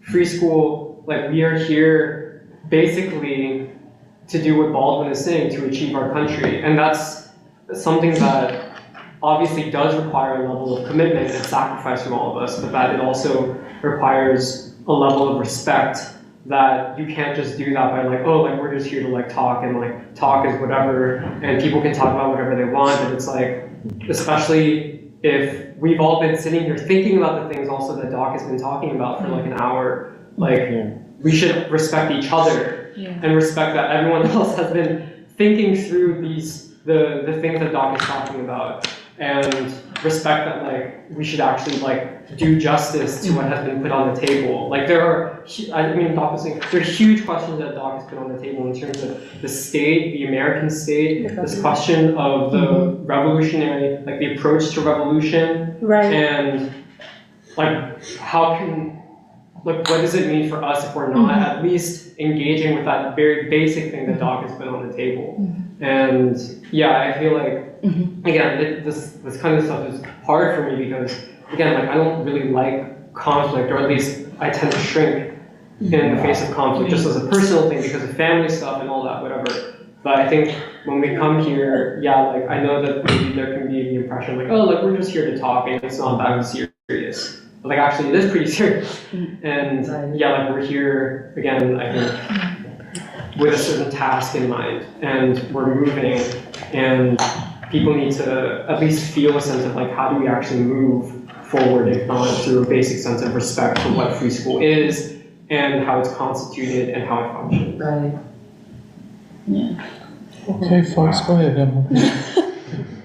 Well, I have many starting points, so let's see if I choose the right one. But well, because I actually read this morning, I was reading something Doc wrote for the Black Agenda report for it was a review of Eddie Glaude's book on James Baldwin. And actually, I thought it was really appropriate, Doc, that you included how we're going to lead Philly Reed's James Baldwin. You incorporate it into also your explanation of the political crisis today as that of the two-party system, but also how we even view parties. Is it a party, or is it in fact a coalition? Two coalitions representing certain institutions, both elected and unelected.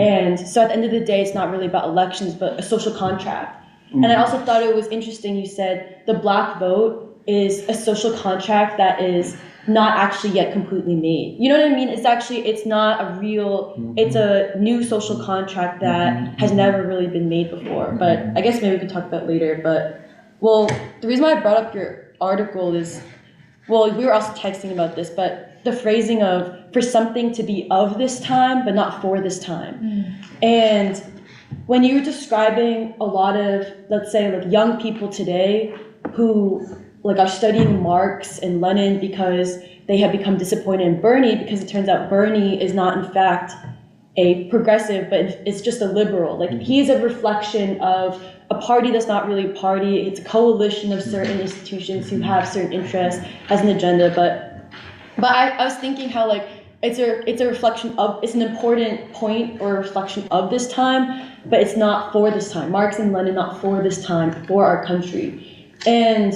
that's a hell of a question. Could you? I mean, I don't mean to interrupt. Could you just tease that out a little bit? Well, because that's a big statement. Yeah. Well, I was just to say that we need James Baldwin for this talk.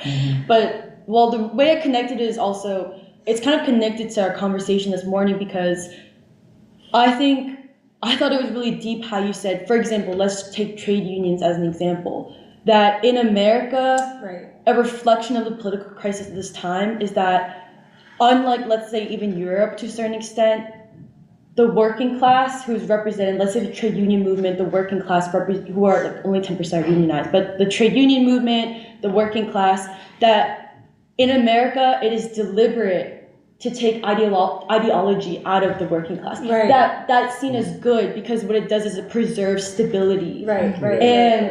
That to me is connected to the Year of Baldwin, because what you get instead is, despite how much trade union leaders made a deal with the Democratic Party to say, hey, let's take ideology out of the working class, and instead of people even seeing themselves as a working class, they see themselves from the lens of, I'm aspiring to be the middle class, whatever that may mean. And even though today there is no real middle class, you have the poor and you have the working poor, and like many different kinds. And so, I don't know, and I felt like that was important because with the Year of James Baldwin, for example, what we're attempting to do is something I don't think anyone attempts to do on purpose, because no one has been trained to do it, maybe since the Civil Rights Movement, since the Poor People's Campaign, and what the SCLC was attempting to do, which is basically bring ideology, the ideological struggle back to the people who are already armed with a certain consciousness and striving and spiritual striving. And so that's why I like that you brought in the Year of James Baldwin, and why I brought up this thing of like seeing people who call themselves Marxist, Leninists, and like so commit themselves to that as a label. Because what it does is, last night I saw James Baldwin, that documentary called Meeting the Man. And I actually really liked it, because even though it's really there's a lot of tension in it, like because the directors didn't mean for it to be this way, Baldwin makes a point where he says, they're in Paris, right? And they're like, oh, we want to talk about why you like Paris so much. And they go to the Bastille, right? The Bastille. And he says, he's annoyed, James Baldwin is annoyed, because he says, okay, fine, like, first of all, I don't even know if this is the most popular monument in France anymore. Second of all, like, what this monument is it's a reflection, I know what you want me to say, but I'll phrase it like this. What the Bastille represents is it's the French people who took down a prison. And he said, what you don't see is that I still have a prison, and it's you. Like, you know, whether you want to call it the white man, whiteness, white supremacy, a certain worldview. And he said, I still have a prison that I have to take down. And that's what I think of when I think of the Bastille, is that I still have a prison that we have not taken down, and it's you. And the reason why I also like the worldview thing is because, like, ideological struggle and James Baldwin, what it both is to me is, it's like, basically what we're kind of developing, whether you want to call it worldview or framework, like in free school, we're developing a certain a certain worldview, a mental spiritual fortitude that is independent and allows us to even govern one day, if that makes sense. Like, and it's the way Baldwin basically says, it's something it's something that white Americans for some reason cannot see, but it's something that black people see. And essentially, I see that as the essence of Lenin. Because it's like, that's why I like what you said about the Bolshevik Party, where you said, Lenin, for example, the German Social Democratic Party, the issue is that as Social Democrats, they're more they, rather than being a party, they end up expanding and being much more similar to today's Democratic Party, where it becomes more of a coalition of institutions. It opens up the possibility of compromise. Whereas the thing about Lenin is people make Lenin a question of party, but really I feel like the essence of of Lenin as a question is what you said about keeping your eyes on the prize and also keeping your eyes on how to get to that prize. And that requires a worldview. Like I feel like in some ways the essence of Lenin and that worldview is much more similar to James Baldwin and what he would be arming the people with. But I know there's a question on the table about the dialectic between party and movement, which I think is important because I think, I'm not going to add anything to this because I don't know the answer, but I just wanted to underline what you said, Doc, about the movement, because basically you made an important point which I think does describe 2024, which is people in America see, quote unquote, the parties through movement. And I feel like that has a lot of, carries a lot of weight, but I just don't know completely how to even start talking about it because I just think there is an importance about the fact that a two-party system in America, which is the whole design of it is the assumption that America will be more stable. That actually the parties are not really parties like the French Revolution, but the parties are instead coalitions, two coalitions of various institutions and people and figures and players, forces, and elected and unelected, who are not even antagonistic to each other. And I feel like there's something important because it has ramifications on how people understand Trump. And people understand also a movement that is most important today, or that the American people, somehow because of historical development or what, that they understand even those parties from movements. And I feel like once we understand that, there's something important about what you said about the Year of Baldwin as upfront a literacy campaign. This is not watered down reading. This is not oh, I'm so happy people get to read. We're teaching people how to read. No, it's about teaching people a certain worldview, how to even see yourself in relationship to society now and in the future. And it's political. I feel like people misunderstand the word political too. But I guess I'll stop there. Those are some of my thoughts. On this question of, the literacy campaign, I thought that was, I got a lot out of it because one of the things that it also reminded me was Harry Belafonte talking about Du Bois and Paul Robeson, where he called it instruction. He said, there is this tradition and we have been trained in a tradition which gave us instruction.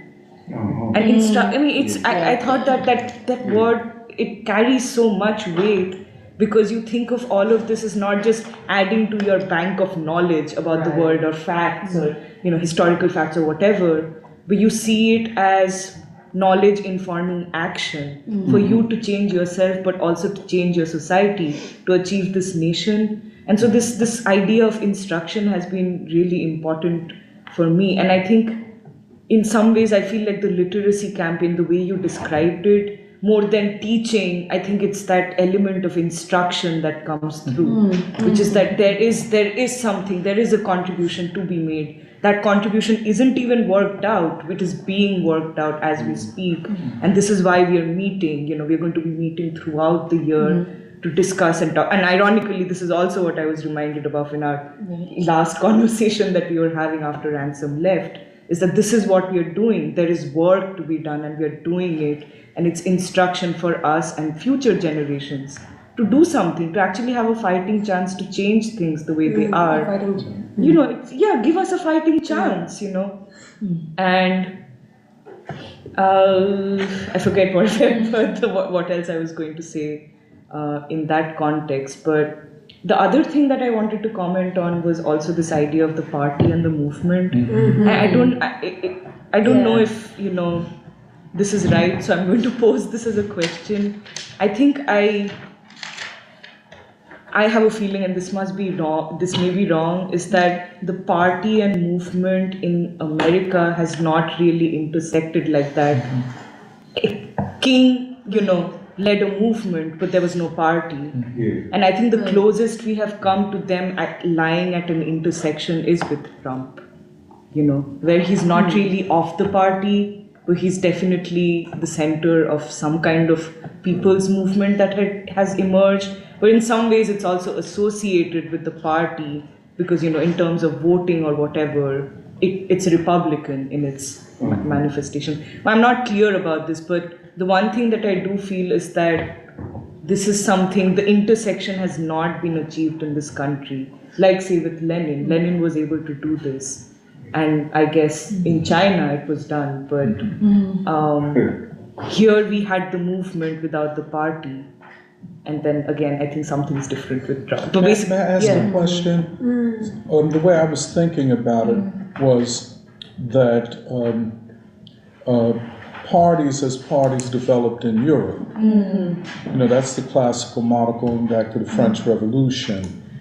But here, we have had more than not, and especially for black folk and the black freedom movement, it has been movements, and by movements, I'm talking about people who behave, act, and whose intentions are as revolutionary as any revolution anywhere. For example, the black freedom movement in the South, the Jim Lawsons, the Diane Nashes, the Ella Bakers, all of these names, who went into the most dangerous areas of the country and performed political and ideological activity, protests, go to jail, but you see what I'm saying? Yeah. So I'm thinking, my thinking is that the struggle for democracy and for new people's democracy will be the result of a great people's movement. And to think that that a, quote, Marxist-Leninist party, which I was a member of for many, many years, believe me. And, but the way things appear to me, it is the great people's movement. That's what but we'd have to think about it more, but that's what I think I understand more now. It's not the question of what the exact relationship can be or is between parties. But which is like the vanguard or of the That's right. Okay. And see, just like the Democratic Party is about to expire, go out of existence, or not, at least be on life support.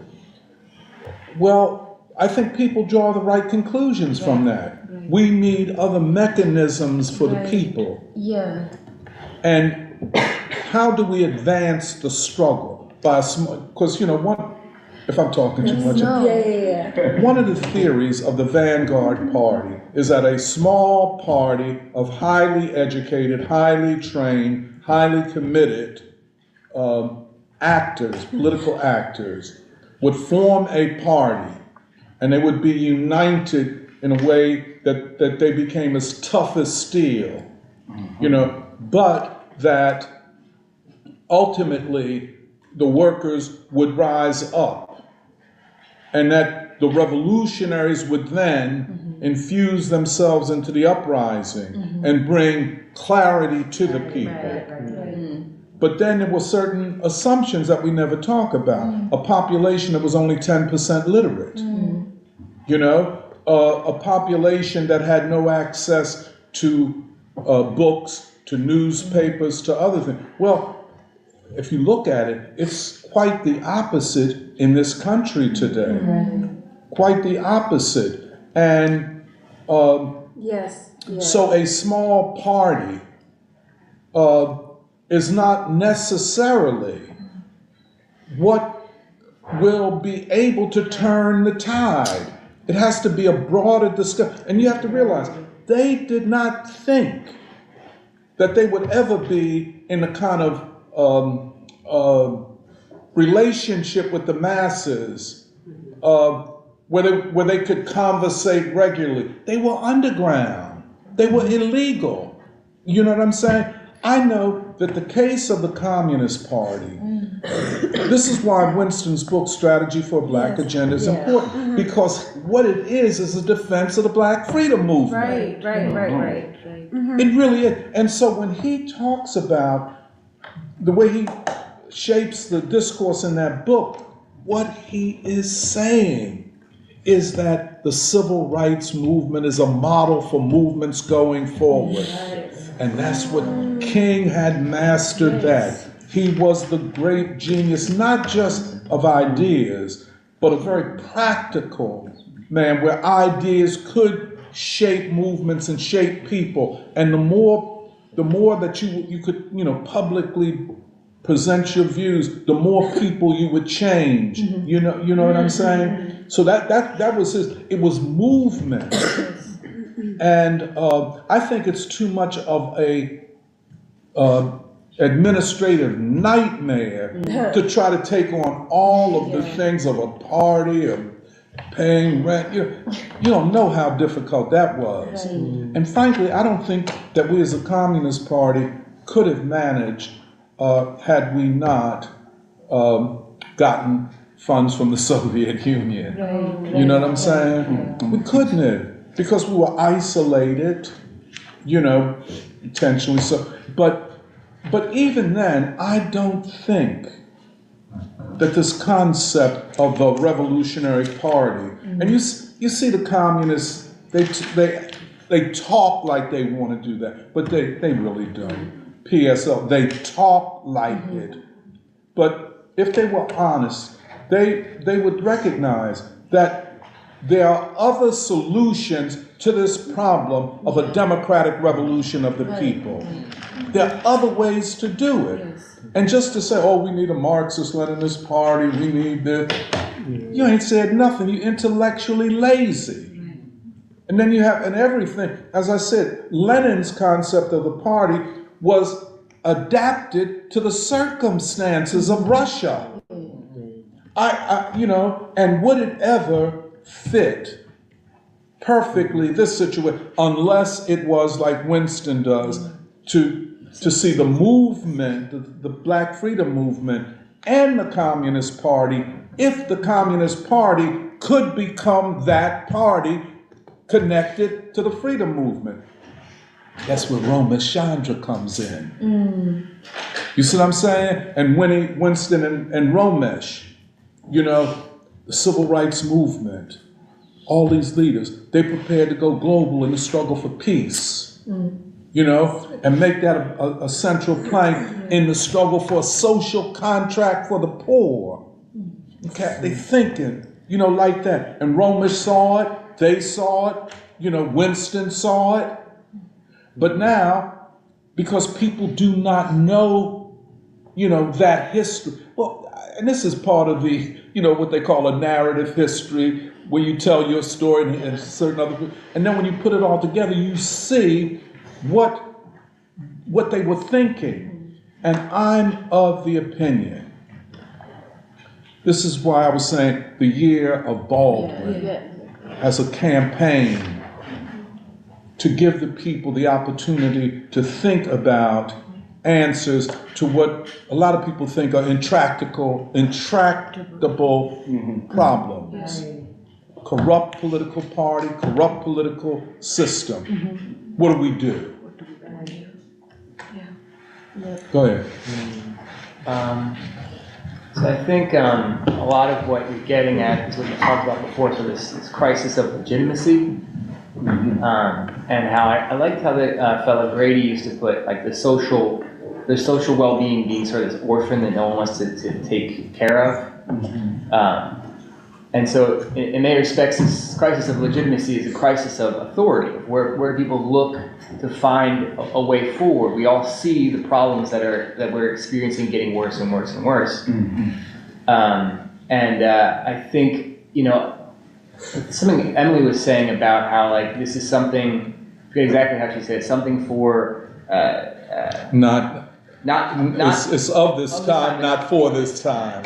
Yeah. And I was talking to some of my coworkers, some of which who lean more Democrat voting, and they talk about how we can agree on how what needs to really be done in many respects. We need a better public infrastructure, we need better jobs, we need all these things. Yeah. But they speak from an incrementalism, which is a thought product of our time, is what we've all been taught to think of as like this whole machine is hard to make great changes. We got the little bit that we can for the incremental thing to develop into a positive light. But I guess, an interesting point that I think we come to as materialists is that there reaches a nodal point. There reaches this axial shift that you talk about, where, ice becomes steam, or water becomes steam or ice.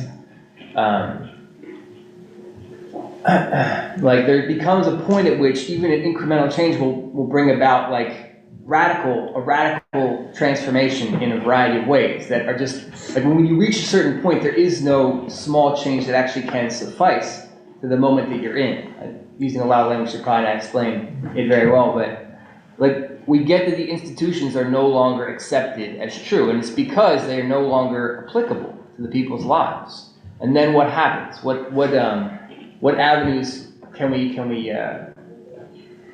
it's kind of interesting how... Could you just pursue that? What avenues? Yeah, what avenues can we take to facilitate to bring about the change that is necessary? The change that is necessary to bring cohesion to the society. It's kind of an interesting thing of like, it's a radical change, but in a way the society itself is necessitating radical changes. And what people need is to live.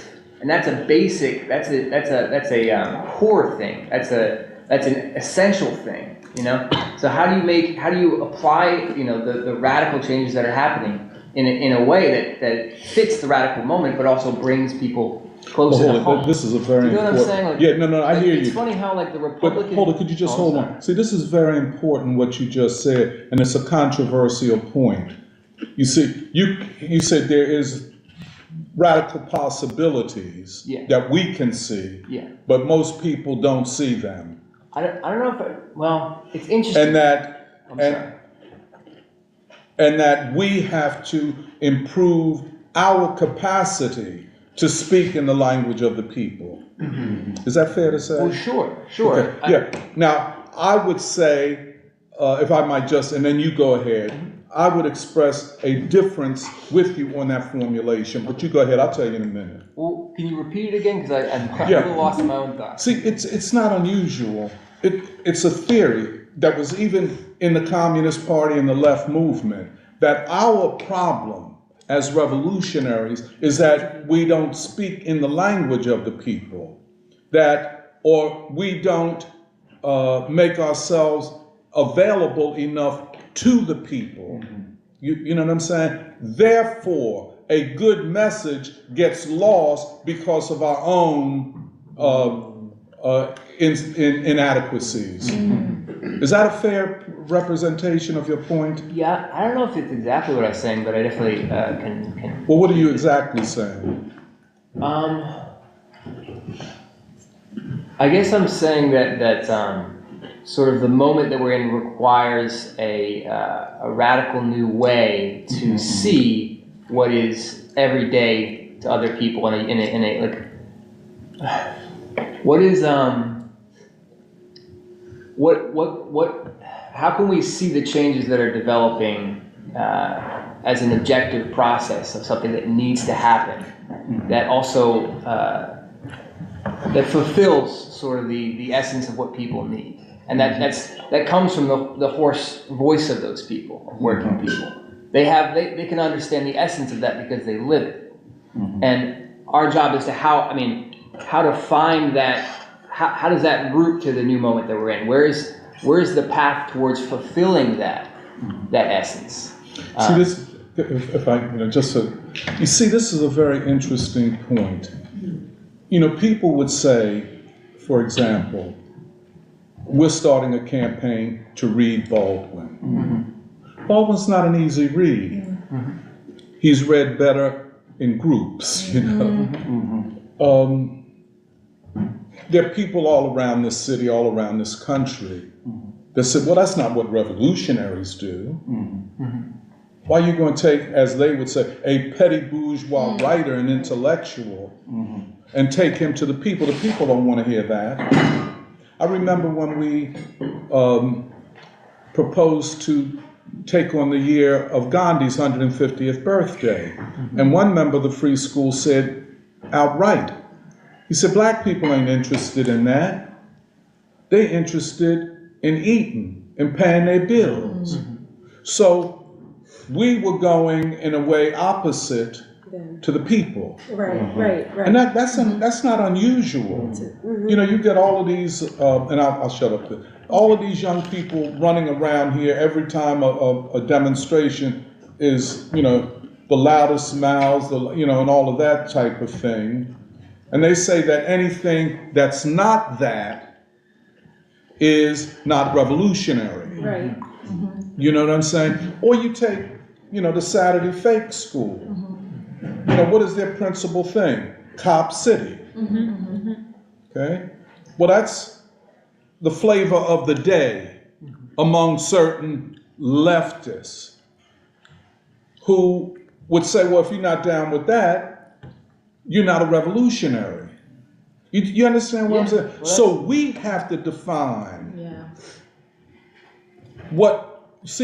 the question is, what is the path forward? What are the means of reaching the people? Well, that's what we have to decide. Now then we in the free school say, well, first of all, the element of the population with the greatest promise of grasping radical ideas, revolutionary, are African Americans. And there's a history of it. And there are obstacles we have to break through, but that's what I would say. And this is just my own suggestion, Emil.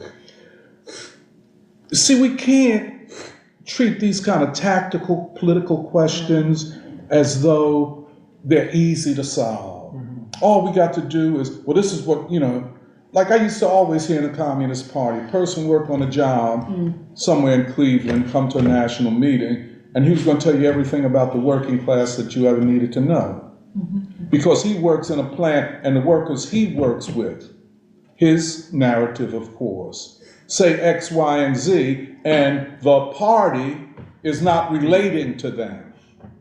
You know, which could be interpreted by him that, well, the party is making my work more difficult for me because I'm in touch with the workers, which is always, I think, or mainly a false flag. Right. I'm in touch with the workers and the party is not. Which was a kind of a slap in the face, let's say, to Winston or Gus, all of those people. When you are the leader of the Communist Party, you don't know about what's going on in the working class. Well, how do you know he doesn't? You see what I'm saying? Sure. So I'm saying we have to be, well, good, you heard what I said. I'm not going to continue. I agree with you, although that can be a problem that develops. I mean, I think the leader that you spoke of, Sean Fain, is kind of a perfect example of that. I know better than this leadership, right? And I'm going to tell them that Trump is a scab. And despite more than half of my constituents not expressing this, and totally rupture any trust that I have, which is essential to teach. And so he's more out of touch with the working class that he's supposed to lead than probably we are. Agreed. And Baldwin probably understands. Baldwin probably understands the working class better than Sean Fain. Sure. Isn't that ironic? That's true, and you're speaking to the essence of that argument being true, of that we need to remain rooted to what is essentially, and it isn't just what people need to eat and a safe place to live. It is essentially, we as people are growing into something new.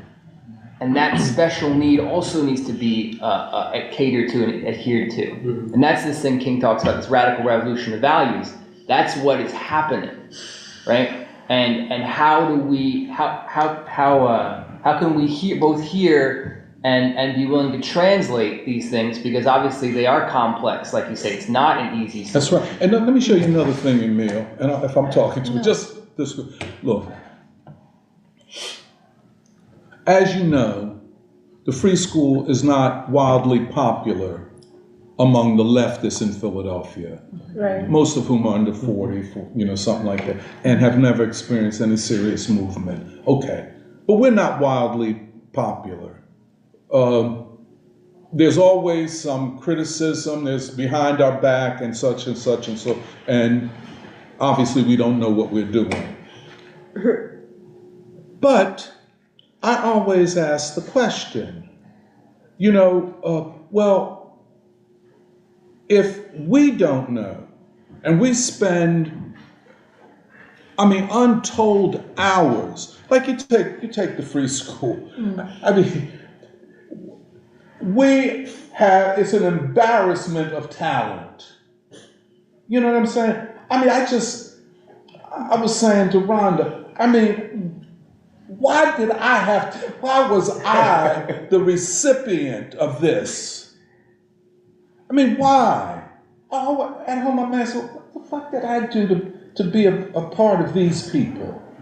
And looking at them, you really can't tell what's on the inside, because they look, and they are chronologically, they're really older than they are.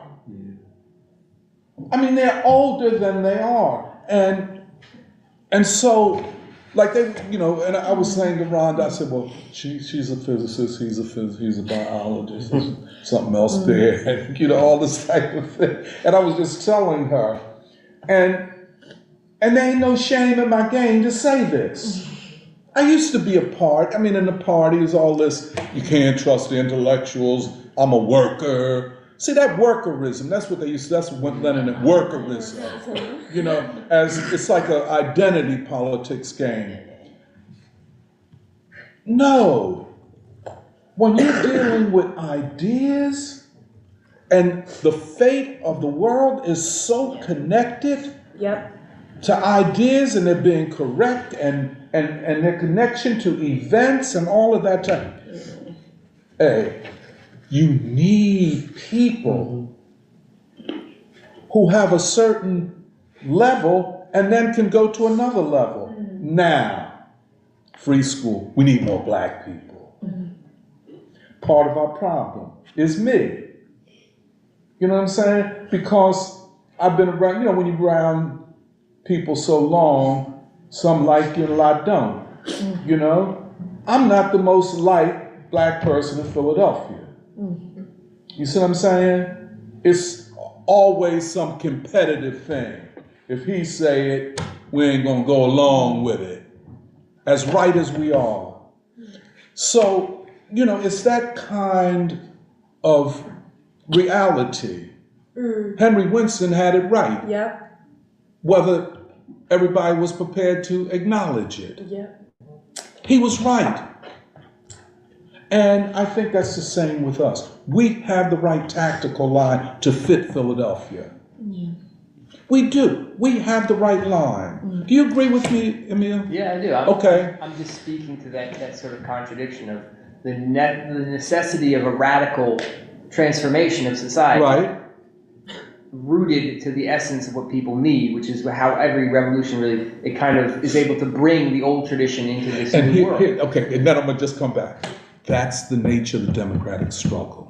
Because people are not going to get what they need until they take power, or at least limit. And one of the big things that I think we've brought out, in my understanding, is sort of seeing the dynamic of Trump as an opportunity, as what it is. As a reflection of the crisis, that's right. It's kind of interesting how, you have the Democratic Party and the Social Democrats and people who ostensibly would have voted for Bernie or represent that kind of radical strain of liberalism, basically making these appeals to help incrementalize change, help keep the steady flow of certain things. Sure, you have your sort of, your free speech zones where you can have your angry protest, It sort of makes me think of how China has, the economic free zones where American capitalists can do what they want in that little space, but it's not going to mean thing for the whole state. It's the same thing here politically. You can have even a Palestinian protest in a small area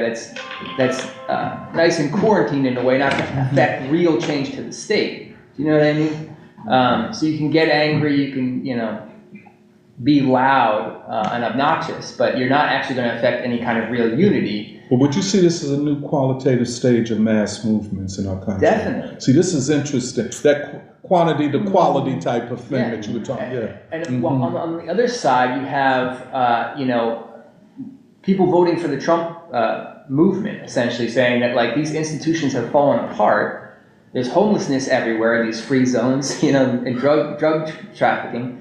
And the only way to really address that is a radical change now. The only way to address that is to, have a real policy at the border, having real ways to enforce the laws that we have that aren't being enforced.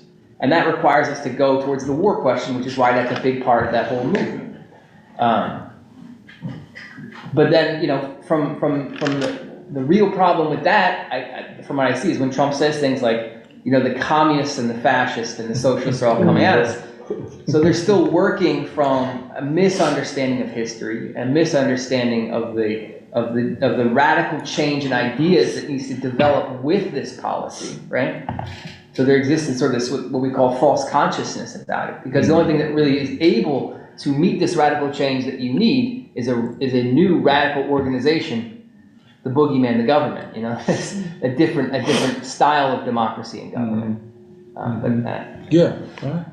Well, go ahead, someone. Yeah, I wanted to add something to the conversation. Actually, I was thinking about more about how you started the question of the literacy campaign once more, and I was thinking of how it has been the same for all of us when we started reading Baldwin. That there was there was a campaign going on in sorts where we were trying to understand why study Baldwin at all, and I was trying to go back to that time and trying to think about the changes that had happened in all of us. And I think with Baldwin, the way to think about the literacy campaign, one of the ways perhaps, is that what he really does is make you first of all have a radical relationship with yourself. And what he's doing, I think what he's really doing is, he tries to show you, he asks the difficult question of how do you see yourself with respect to society? What's your role in society and not just your place? And I think the answer that many of us, that I think everyone has reached in this room, is that after reading Baldwin, after studying Baldwin and engaging with him for a long time, he shows you that yes, you're not different from the people. You are the people. You are a part of the people. And I think I don't feel any shame in saying this, that I don't feel any different from children in Gaza, for instance. Right. It does not feel like it's somebody else's child. Right. And I think we all feel this way. And this is this is the confidence which I think, what you were saying, what everyone is saying, all the work that we all do all year round, it's not a service to anybody else but to ourselves. Right. And I think this is, in history-based testament that every revolutionary has come not from the working class. This is what made Gandhi a Gandhi. It's what made King a king. They did not come from the people. So today's left would, it's very easy for today's left to dismiss these people, but they are the revolutionaries we have in history to look to and study. And I think Baldwin, he articulates that in a very clear way, where he's showing that this framework, which I think is the liberal framework, it operates on guilt, and it wants to make this permanent separation between you and this entity called the people, and you're always trying to catch up in terms of, okay, how do I talk to the people? But I think the real question is, how do you see yourself, and how do you see yourself responsible? And I think the test of that is how the people respond to you. And we have always seen this, that in people who have made sacrifices, there is something that has changed in the people around them.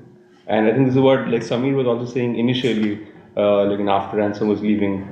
And I bring that back to say that this question of mentorship, but it's also a question of placing authority. People choose to place authority based on something that you do. And I think the question is not about how you relate to them, but how you see yourself and what you do with your life. And everyone is intelligent enough to see to see the real from what's not. And I think this is like I was talking about the literacy campaign as, as this being the central question of how we see ourselves, and every young person everywhere today, I think they're asking the same question of themselves. How do you, how do you see yourself?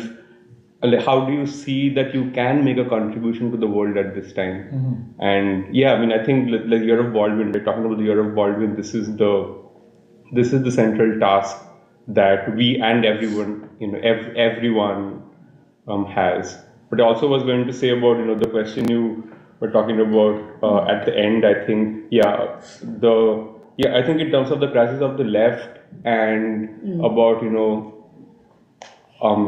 like this, I think it's related, this question of knowledge and authority, and how we keep saying that experience is the best teacher. And this is like often seems like the conflict where, okay, it's either that, okay, we have the knowledge and we are going to give it to people, which is the problem with the left today, or it's the other extreme where, okay, that we have to talk to people in the language they understand, or our idea of the language that they understand. And I think like this is a question of how, I think it's a question of your relationship with knowledge itself, and how you can see the transformations that you have made in your life, or how you how you relate to knowledge, and how that how that has transformed, or how that is capable of being transformed. And I think this is a question that we have to keep asking ourselves we do ask ourselves every day, how do we look at knowledge?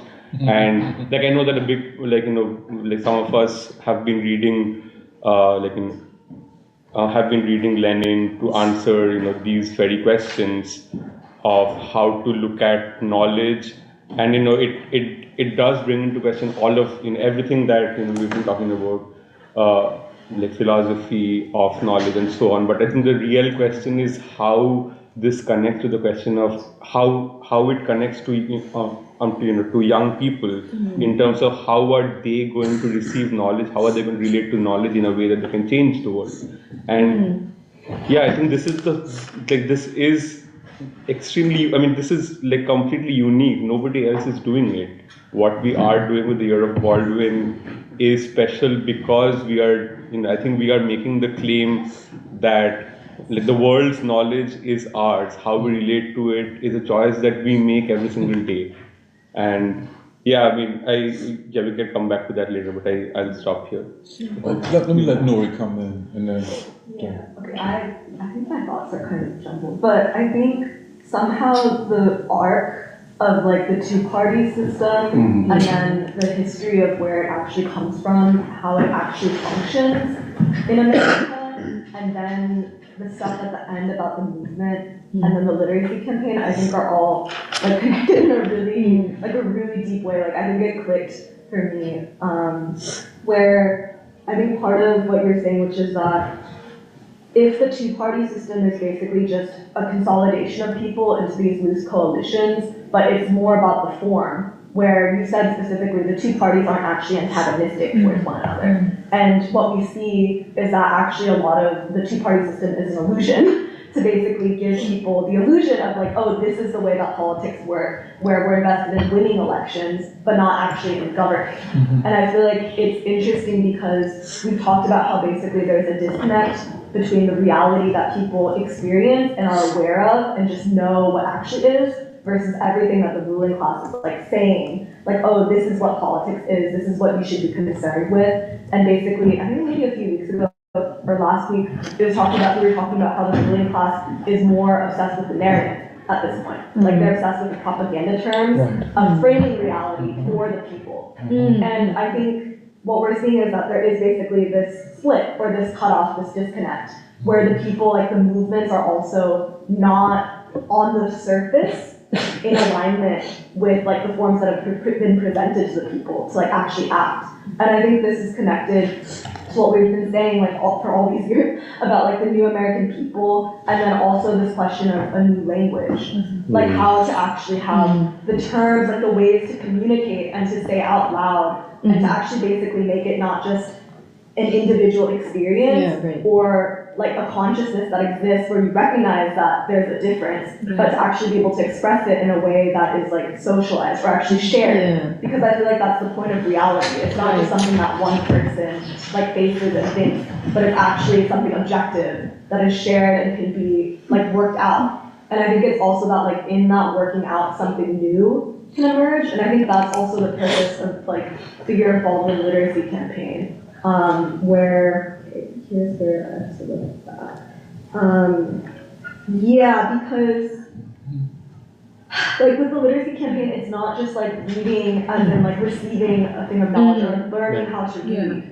Like basically the bulk of it I think is actually like discussing ideas, developing and like refining a certain relationship to ideas, and in that conversation basically making something new, like creating new ideas. And I think part of what we were talking about in the facilitator meetings too is that we don't see ourselves as teachers, where we're not giving something new. Actually, the point is that all together, like people are going to have their own relationships to Baldwin and will draw something new out. Where I think it's that Baldwin, like part of what I'm thinking is that in some ways Baldwin provides the beginning of a new language. But in the actual like reading groups and the meetings, like there's actually going to be like the working out of the new language, which is ideology, and actually like the political campaign and practice.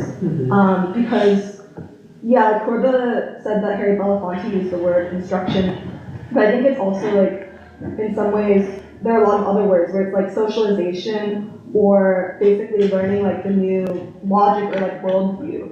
And I feel like there's something so deep in that, not just being like an individual awakening, but basically like a shared social one. Because yeah, with the two-party system, it's a consolidation of the people, but in the most negative way, where you mentioned that it can be like a libertarian thing, where it's like, oh, just let me do my thing. Like I show up and vote every 4 years, but really I don't like give a damn. But we're talking about the consolidation of a people, not into a loose coalition of interest, but actually like into a people, into a people who have a language and basically like have shared principles, shared commitments, and can actually like make something of it.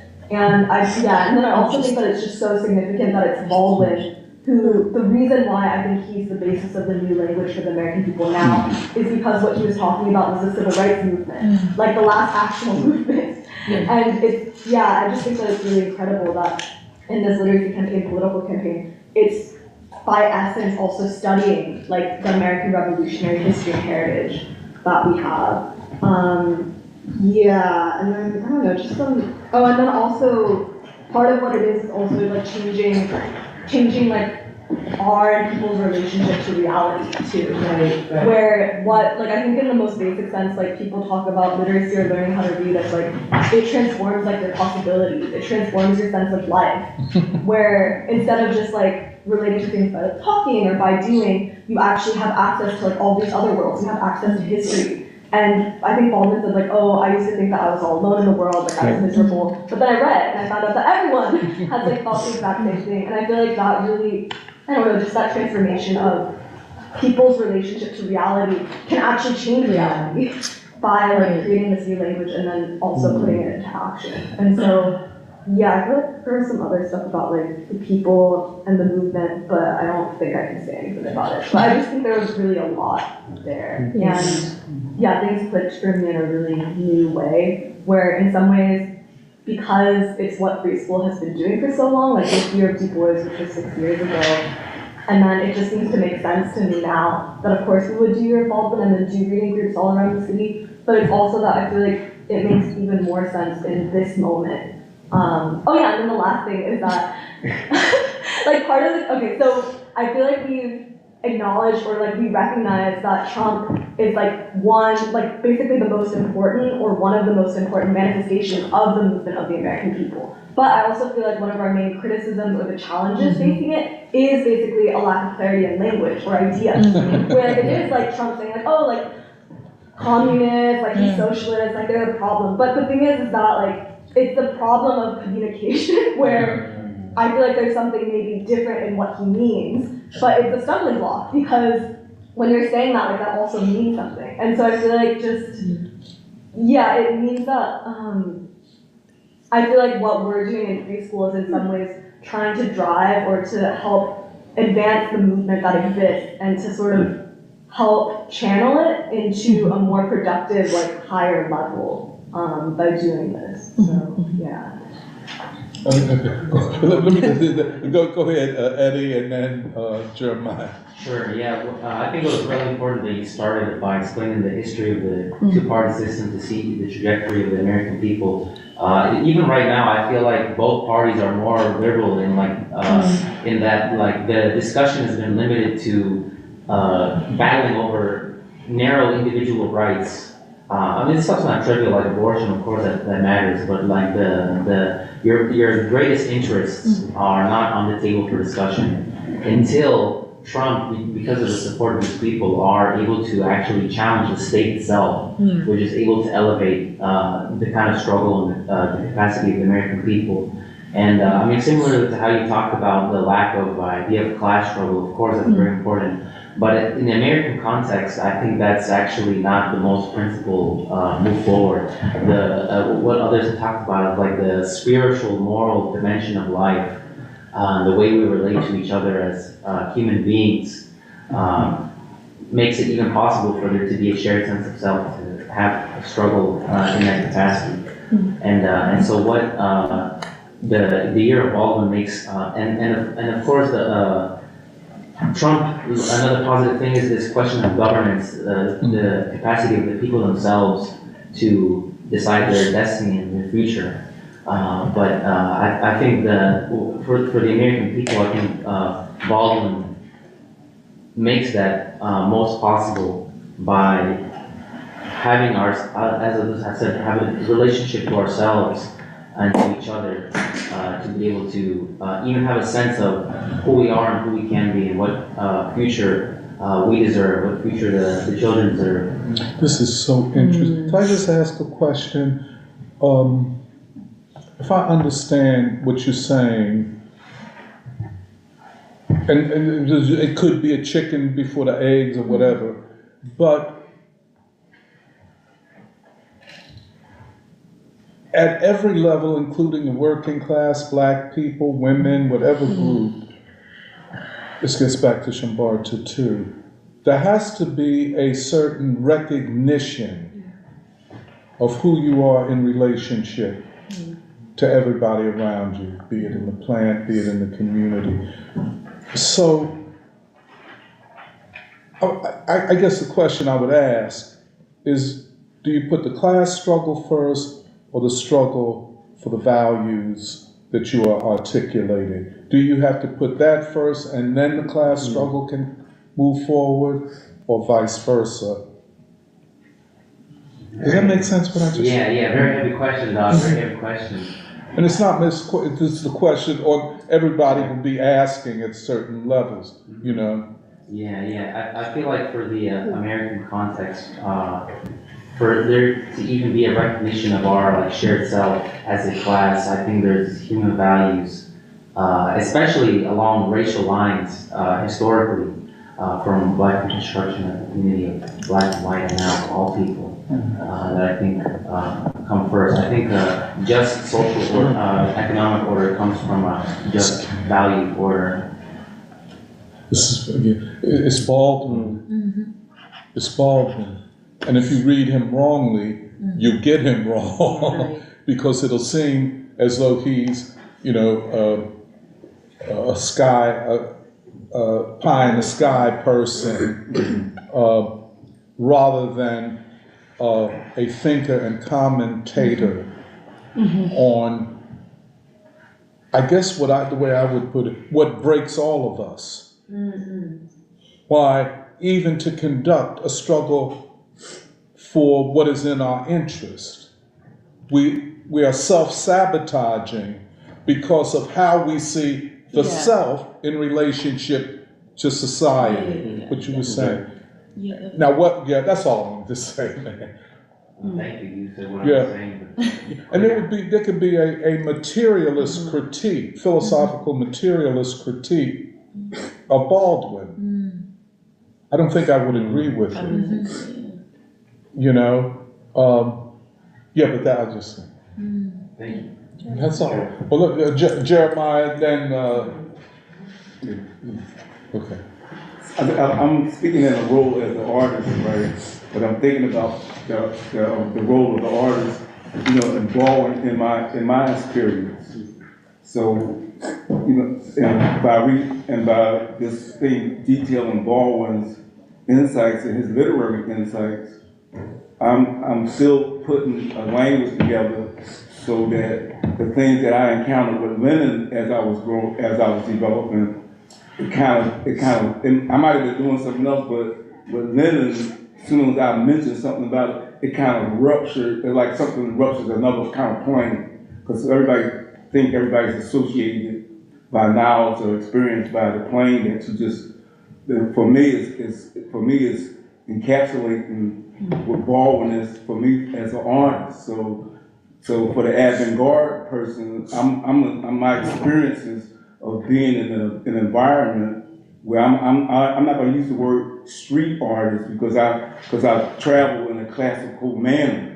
It's something I don't want to think that I'm just a classical person, but I've been studious around a lot of things like that. But for Baldwin and his travel in life and the things that would probably define the fire the next time in the literary campaign, his literary campaign of coming back to America and risking life, limb, and everything, but his right and his destiny as a performative artist, but he's a revolutionary artist without a calling card.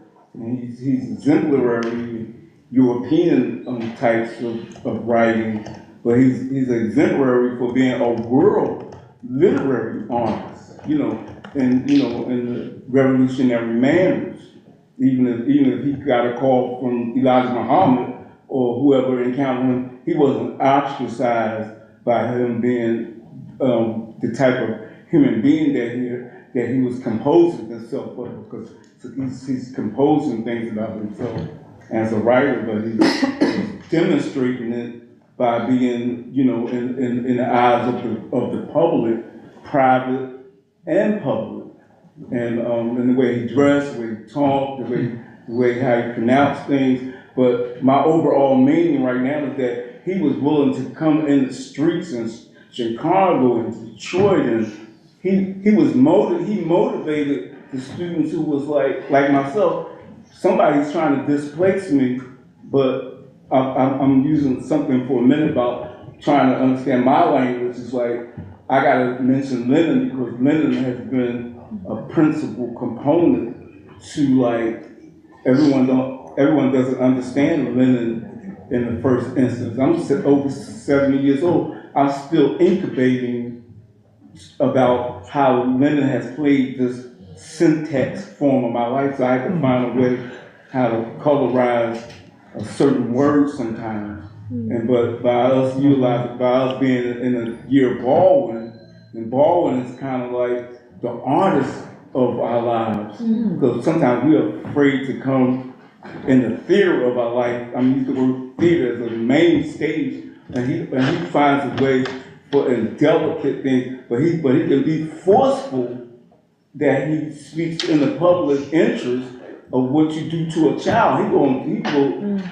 not going to tear you apart, but he puts some new stricter rules on why he uses a certain word while other people can't use it in the same manner. So each of us that has experienced Baldwin and in your life, in your first encounter with him, sometimes it's hard to decide whether we should speak the unspeakable things because he will say it for you. Because you're afraid to phrase something, or you're afraid that you're fearful of joining certain words together. I have to use Lennon and Baldwin. They're not my paradox. They are a part of my artistry. Like I have to have an artistry of why I'm talking right now, because it gives you a chance to have a self-fulfillment moment that literature can only bring you when it's like calibrated. You know what I mean? It's part of somebody calibrating something, and we can't just throw this language into the streets I'm in the community of people. Somebody might say, oh, they are on the street. But by me being in the community of a lot of people that I encounter, it's a community. So it's not like I'm saying I'm not cut off because y'all are cultivating me some more because I need to see things demonstrated in front of me. It's not just the language. I don't want to be angry. I'm not an angry young man. I'm not an angry older man either. But the kind of language that we need to be able to speak to people for the republic or for democracy, or like I would say, I might have couched some words that Washington might feel ejected, and I might say I had to use something about something about why why we still consider Washington part of what we're doing, or anybody else that's a statesperson, or things that we need to cultivate, because y'all, we going in front of the public, and it's something to think about. The artist in you as the Year of Baldwin, but to think about the role of the artist, like I think about Seraphine, the role of the artist is demonstrating, but it's in the avant-garde that y'all done help manifest something that was unmanifest by moving to the avant-garde level of that type of expression. Michelle, it's something that I do with the camera that a lot of people don't do with the camera. It's some things I do with the pen people don't do with a pencil. But it's something that's it's a level of technical feats that we can accomplish because it's another level of like different backgrounds that might not be associated together, whether biologists or astronomers or physics or historians or zoologists, whatever background it could be in this room here. And that's something that Baldwin would have been like, oh my God, so don't. Let me call on Jeremiah. Yeah. And then Joe. It's this conversation's been really helpful because speaking of avant-garde, I'm going to try to write an essay for the next issue about the Third American Revolution and the logic of it and defending why we call it a revolution in the first place. So yeah, this has been like really helpful in that sense, and I just wanted to.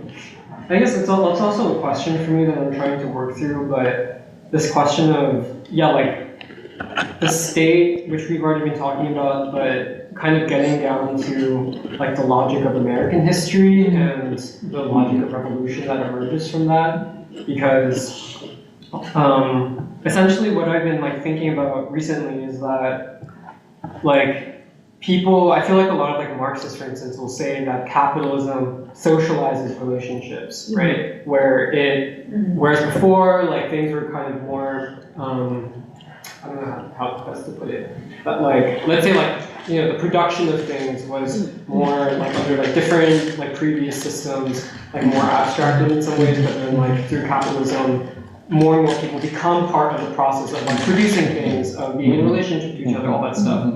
But part of what imperialism does is to then try to abstract those relationships again. And I don't know, that's kind of like a working thought, but part of what I think is very important about America's history is the existence of the color line, in the sense that it is the most clear manifestation of a social problem, meaning a problem that is the domain of society and therefore the people. And it is. And also, if you understand the color line and white supremacy as being intertwined also with capitalism in America and with the development of capitalism and imperialism in America, I feel like it becomes even more important in the sense that it's like the color line, especially over the past like 150 years, was the site around which the people could actually recognize, oh, like this is a social problem. This is a problem that belongs to me. Right? This also gets like this thing like how Baldwin, like he writes about how the civil rights movement took the struggle into the domain of the human heart. But that's also a question, like this is all of this, like whether it's like race, like whatever you call the race question, but more so the basis of the social contract in American society, all of this is the property of the people, and it is not the property of the elites. But it's like the color line is the clearest manifestation of that because it required the willing participation of white people in that system. And simultaneously, like, I feel like it's very interesting how, like, when you read about like the landscape of the American South, kind of like prior to the civil rights movement, it's not even so much how the white supremacy restricted social contact between white and black, but that how white supremacy also restricted the language and consciousness of white people themselves, even amongst each other, which is part of what Baldwin Or the brings out. relationship of white people with the South. Yeah, which is what Baldwin brings out so beautifully. And I feel like that's part of what the civil rights movement was able to break, was like a strategic breakthrough in terms of the basic like kind of conditioning of how people understood like their social relations and their relationship with themselves. And the other thing that I wanted to kind of bring up that I'm trying to work out too is related to that, like this question of the state, and in particular, what was the movement's relationship to the state? Yeah. Because it's like the way that I was also interpreting what you were saying at the beginning was that simultaneously the civil rights movement was trying to forge or honor a social contract with the existing state, right? With also always the implicit threat that Martin Luther King talks about, where it's like, if the state doesn't honor its social contract with black people, we always reserve the power and the right to paralyze the normal functioning of the state. But simultaneously, what was also happening is that the civil rights movement was forging, at the same time, a new social contract among the American people themselves. And that it was on the basis of this kind of nascent new social contract amongst the people that then you can move towards what the movement actually did move towards, which was essentially accusing the American state as an imperialist state of breaching its social contracts with the American people. Because I feel like that's part of what has to be understood about the logic, especially today. It's like the American state is not just a state for the American people, it's an imperialist state. And what does that mean for the social contract of the American people?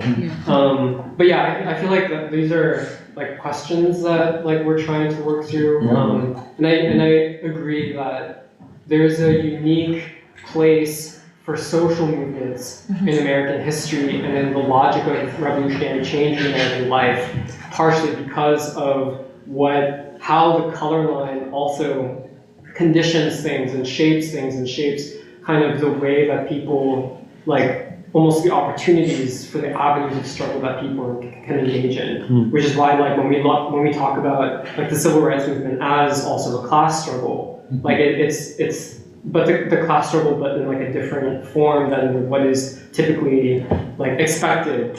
Like I feel like based off of like the kind of like standard Marxist view of things. But yeah, it's very interesting. Go ahead, Jim. Yeah,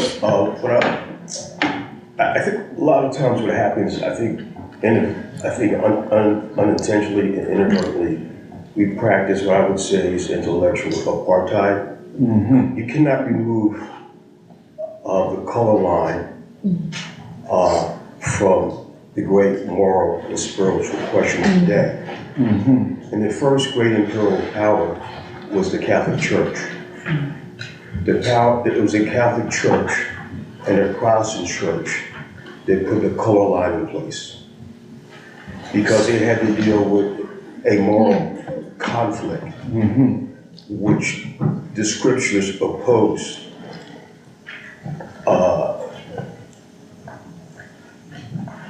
In his writings, in his ethos, in his morals, the color line. Because the Bible said that there was one man, and there's one mankind.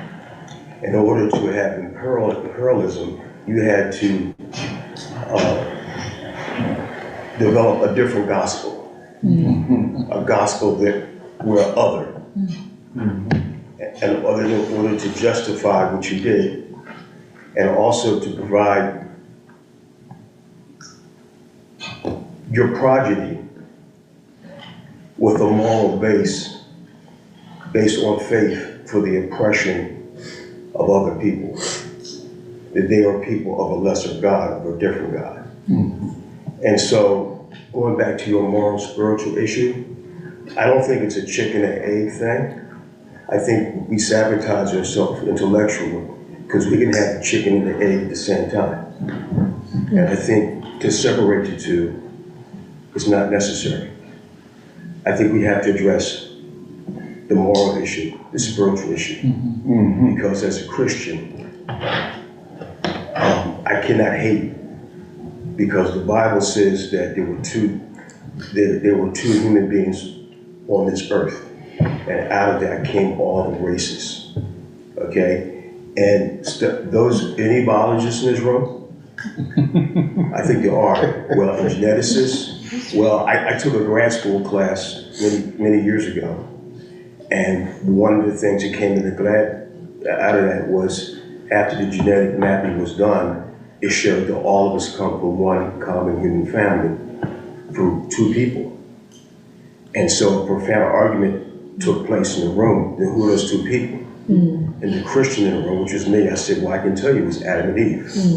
And the studies also show, genetically speaking, that people of different races have more genetically in common than those within the same race. That's true. Okay, which I found awesome. Okay, so I had now to deal with my boogeyman, which was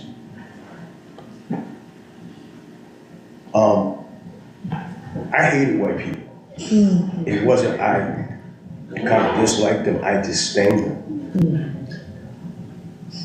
But I came to the point to realize that hate will destroy me. It's a monster that will eventually devour its host. So I had to come to terms with that. And I realized that I didn't hate white people, I hated the system. Because I don't know all white people. I mean, to say I hate white people is to be intellectually disingenuous, because that means I know all white people, which is obviously, that's insane. So what I was talking about was the architecture, the Baldwin address that I live in, that removed that my humanity, my personhood is being raped and violated on a constant basis. And so, my wife would tell you, all my best friends in college were Asians and Africans, because they didn't do anything to me. I had no reason to have any hostility toward them. Okay, and then as I started to understand the settler colonial world, that the same monster that was in the room with me, that same monster was abroad. But I do think the Harlem Renaissance, I read a lot of the intellectuals, and they talk about Paris. Black intellectuals at the time didn't really understand settler colonialism and the French Empire, because it was savagely racist and brutal toward black people. But they didn't know that, and I was telling my wife here, there was no way for them to know, because your experiential worldview wasn't broad enough.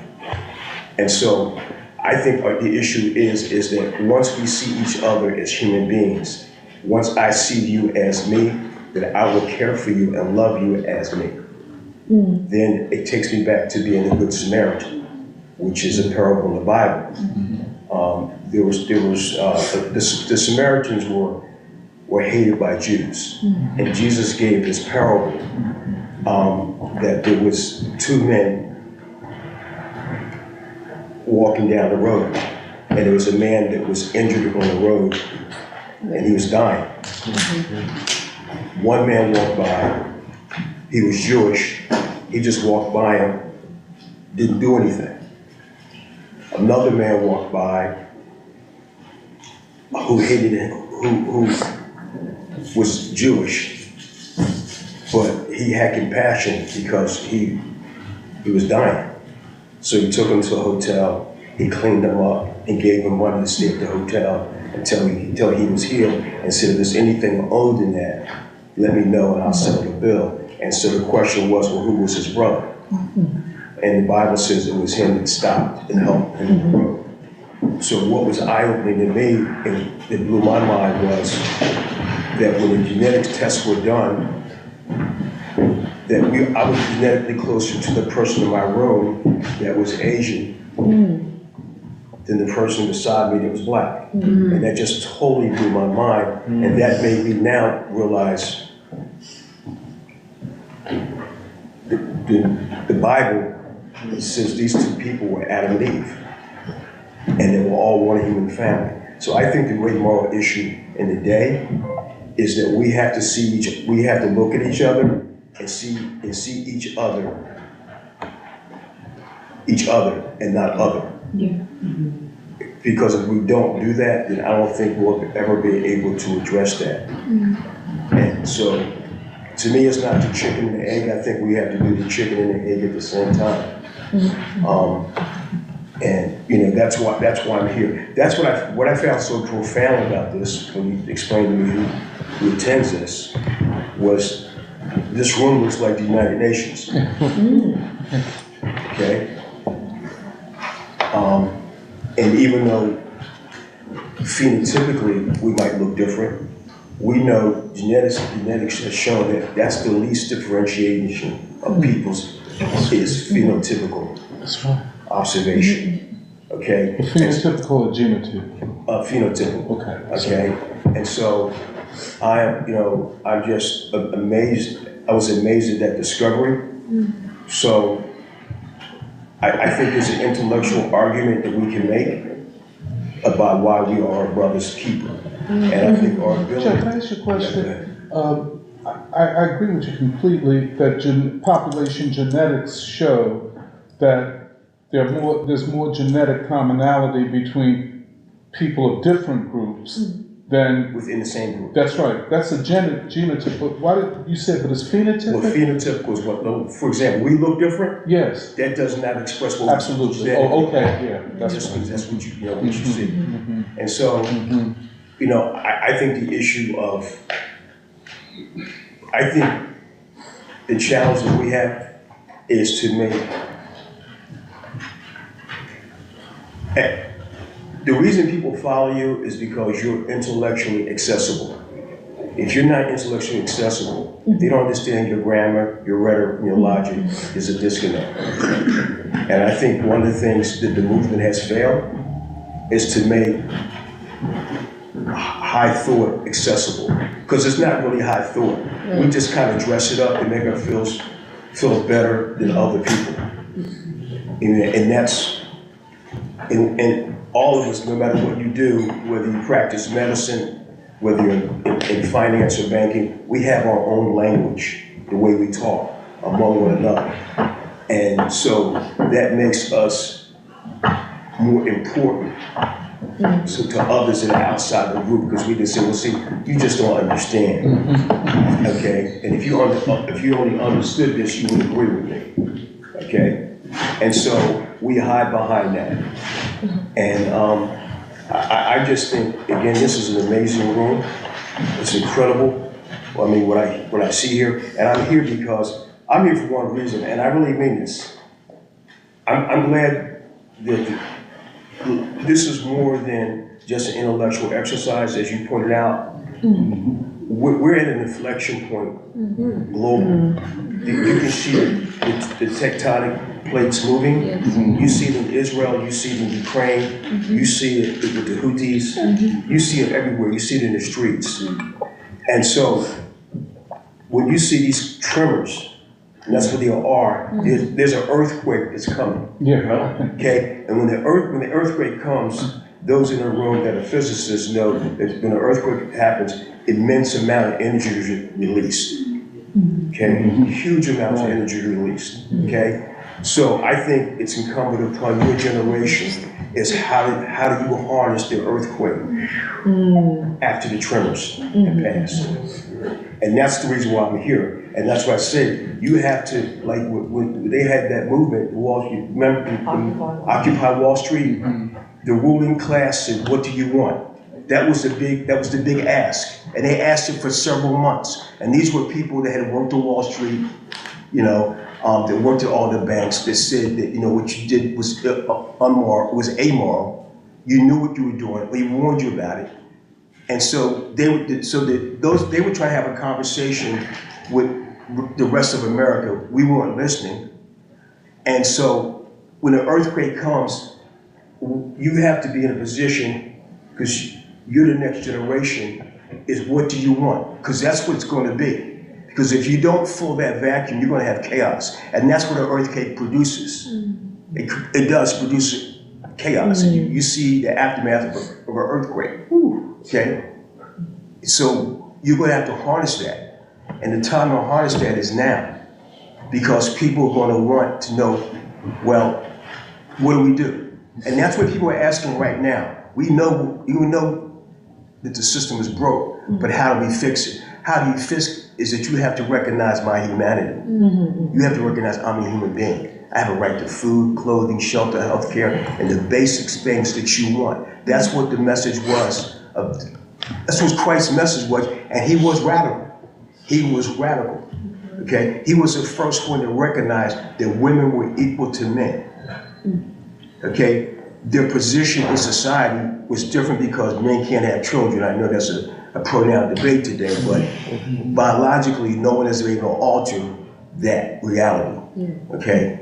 So that's the bottom line. Until each and one of you see me not as a black person, yeah, I'm black. That's the outside, that's the covering. But I'm more than black, you're more than Chinese, you're more than Indian, you're more than Hispanic, okay? Well, I want to know what's inside of you. I want to get to know your soul, what you are, okay? And I have to say, my wife is a big part of that, me coming to that transition, because I came from a family, well, you know, black folks, right?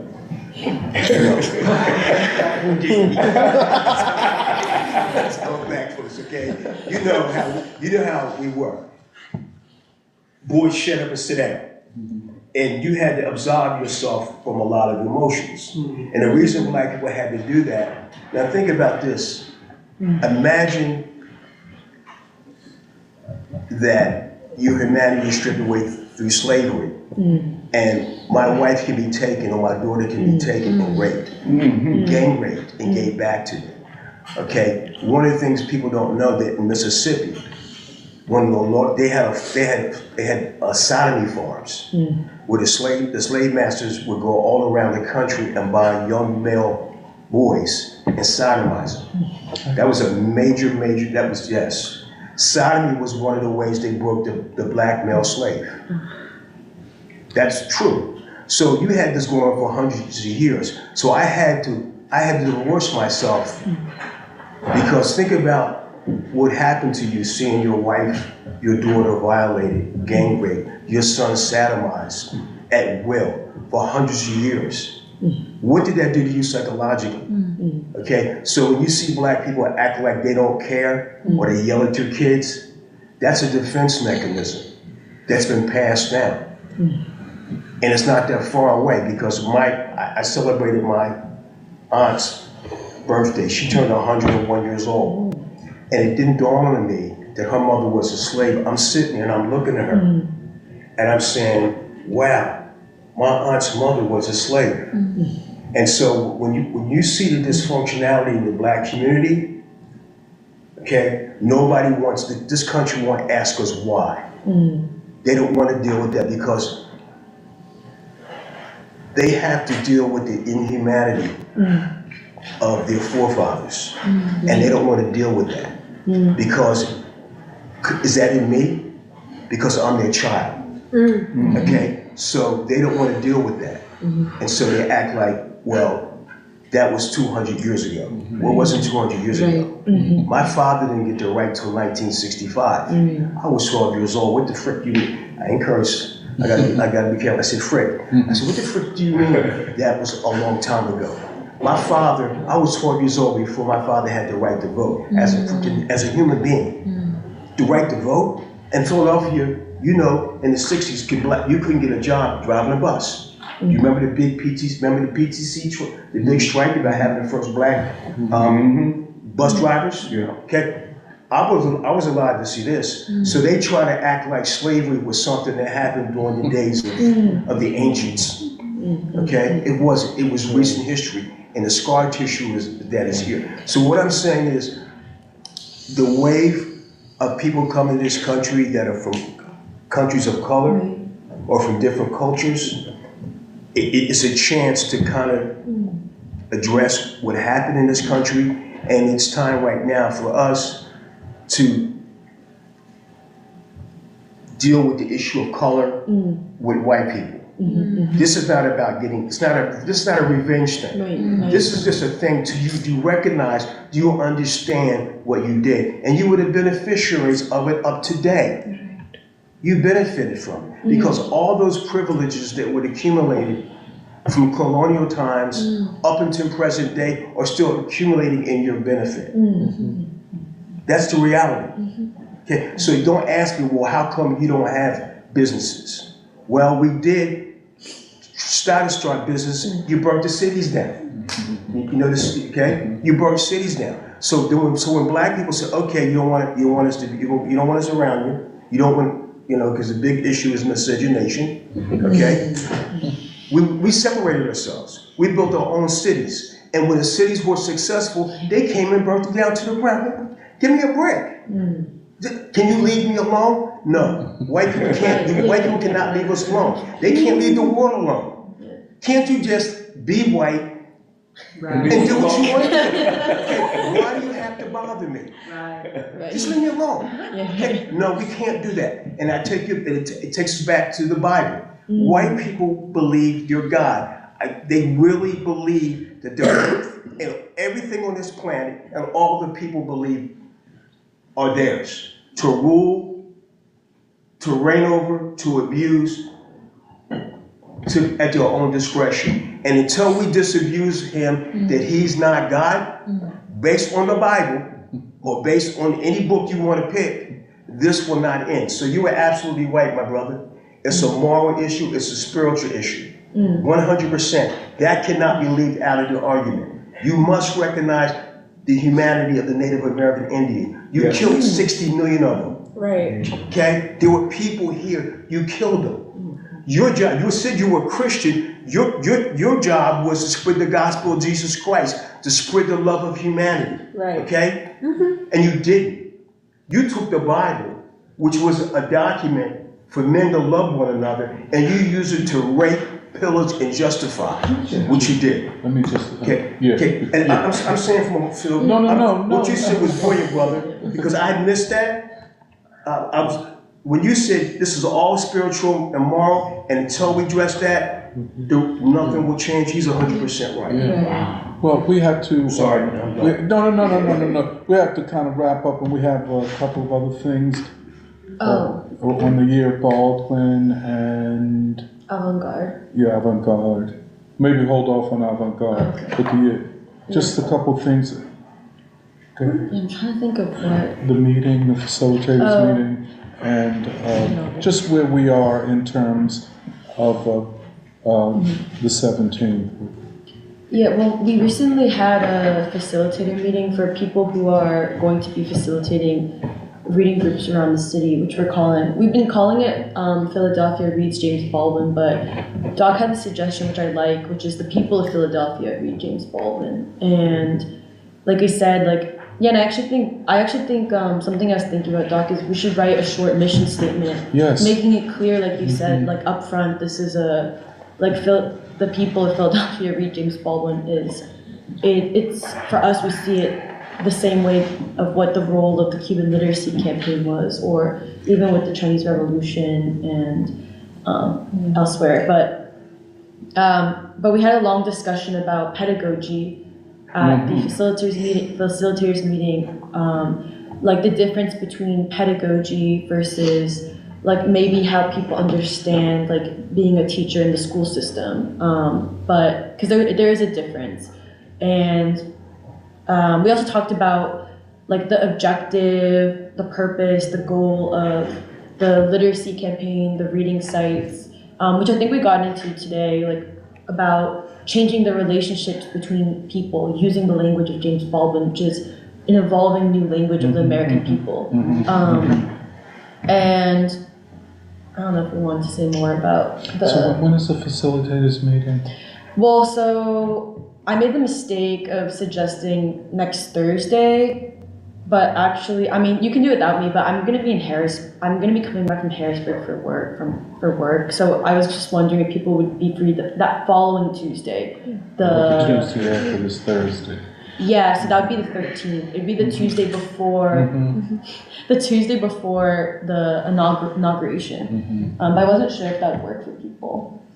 Tuesdays are good. Yeah, that would work. Okay. That's cool. Okay, then we'll do Tuesday. We can decide on time in the chat. But the other thing is the inauguration of the Year of James Baldwin, God's Revolutionary Voice, is Saturday, February 17th, which is I think in 2 weekends.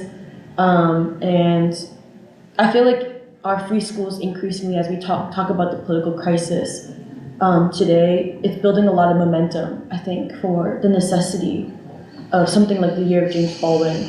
And that's why I like the framing of the Year of James Baldwin as part of both being and helping people imagine new mechanisms of the people taking power, the people coming together. Like you don't, like, because it is a question of why is it that young, let's just say young radicals, young people who want an alternative, why do you feel like you need to make a new party? Why not be part of an emerging movement? Like, new mechanisms of being, like having that relationship with like people on the ground and people moving and, but, there's other details. Could we say, we've designed a T-shirt, maybe, which, we're going to have shirts, T-shirts, and long sleeve shirts for this year. And Michelle designed it. It's unbelievable. Yes. It's unbelievable. And we want to have Avant-Garde available for the 17th. We've ordered copies. Okay. We ordered another prints of 50 copies of issue 1. And then we'll launch issue 2 at the event we have in April. Great. Okay, I don't know what else we should. Is there anything else we should say about the Year of Baldwin? No, just that, well, we're building a lot of momentum, and like we've said in the past, the Year of James Baldwin, God's Revolutionary Voice, has those 3 pillars. Like the events, like the inauguration, bringing people together. We have like over 220 RSVPs for the event, the February 17th event, and the librarians are actually getting concerned. We're gonna have too many people. But I actually think it shows something that we're so right. And we also have the podcast in addition to Avant-Garde, which is also a way, besides just the reading groups, for people to hear, not just hear James Baldwin's words, like to actually be able to hear like the way James Baldwin writes, his rhythm, like just, there's just a lot of complex dimensions of his writing and how he's thinking out loud and his vulnerability. And I think Derek said this. I really liked what Derek said about the Baldwin. He does something both vulnerable and revolutionary, which is to speak the unspeakable and manifest. And it's up to us to manifest the unmanifested. I really like what he said. There's a whole podcast team that will launch the podcast the day after the inauguration. And I don't know if you want to talk about the plans for the first podcast. But I can say a little bit. I think we'll take that time for the first podcast to explain why we're doing the podcast in the first place, why we are calling it the same thing the year is called, which is James Baldwin, God's Revolutionary Voice, and to have a discussion on the vision statement for the Year of Baldwin with some, either clips or readings from Baldwin himself. And I think it's hosted by Shantanu and Serafina, and throughout we plan to have various free school people rotate as discussants, but also have guests. But I also think that it's important that it's a podcast that's being hosted by young people, because we also want to establish that in this moment, young people, they have a lot. The right audience is young people. They have a lot to get from what Baldwin was saying, and his ideas actually take on a new life in this moment, and young people get it. And the other thing I think we are also trying to clarify explicitly through the podcast is that Baldwin was produced by a history, and he was produced by a tradition that had that opportunity to observe, to study the American society up close and personal, and and the erasure of that tradition, or the erasure of the knowledge that came from that study and that life world, has actually affected our understanding of who we are. Like Shambarto was saying, our relationship to the society, our relationship to a city like Philadelphia, which is hard to excavate once that the continuity of the knowledge has been broken.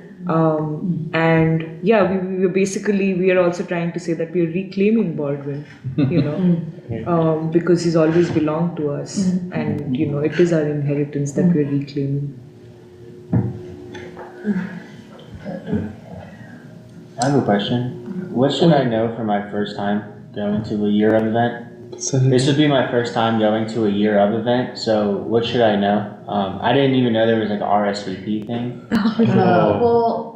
I'm saying online. So the RSVP doesn't actually matter, I don't think, because anyone who comes, it's a free event. Anyone who comes can come. But the RSVP, so there's a Facebook event where the RSVP link is there, and it's so that they can get a head count. Yeah, I think it's for a head count. So it's yeah, it's also on the free library website. And it's at the main branch? Yeah, it's at the Parkway Central branch of the free library from 11 a.m. to 5 p.m. And there'll be some refreshments, and the main program is we're going to declare it the year of James Baldwin, God's revolutionary voice, and dedicate it to the immortal children of Gaza. And then we'll read the vision statement, and it's like really to paint the picture of this is not an academic James Baldwin, this is not even an fartsy James Baldwin, this is the revolutionary James Baldwin. Because he comes from a people who have revolutionary consciousness. And so, yeah, so we're gonna start with that, and then there'll be we're gonna show a compilation of James Baldwin speaking, like documentary footage that we're selecting. Like really striking footage of him talking about the very questions that remain, in some ways the eternal questions for the American people to resolve in order to be complete. Questions of war, children, like Joe was saying, the color line, which is, the color line is both an individual and collective task. And then we'll have afterwards a conversation on James Baldwin, the revolutionary, what do we mean by art and literature, him as an artist, which is a revolutionary task to witness for something. And then after that, we'll conclude with an intercivilizational cultural performance with some singing, like Serafina. There'll be like rhythm and blues and jazz by Alfie Pollett, solo, and there'll be dance by Ramia students, like classical Indian dance in tribute to Baldwin.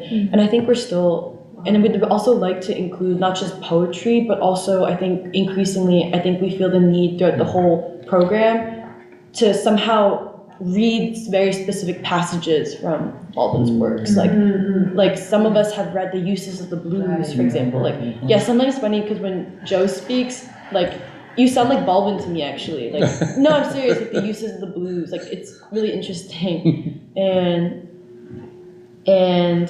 or like The Dangerous Road before Martin Luther King Jr. And just some of those essays, like just bringing it to life to make it clear, like what is the year all about.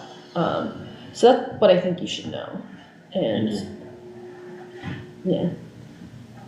Okay, folks, we're gonna go, where are we going? We're going to Making Worlds. Where's that at? It's at 45th and Walnut. It's like a small bookstore in West Philly, because Susan Abahawa is speaking there. I'll express my reservations. Okay. What did it say? I'll express my reservations after the live stream. Okay, so, but anyways, thank you for everyone. There was a lot of comments. I'm sorry we weren't able to read them, but we appreciate it. We appreciate the comments every week. Like, you guys are part of Free School as well. And we'll see everyone next week. And I hope everyone enjoys their lunch. Bye.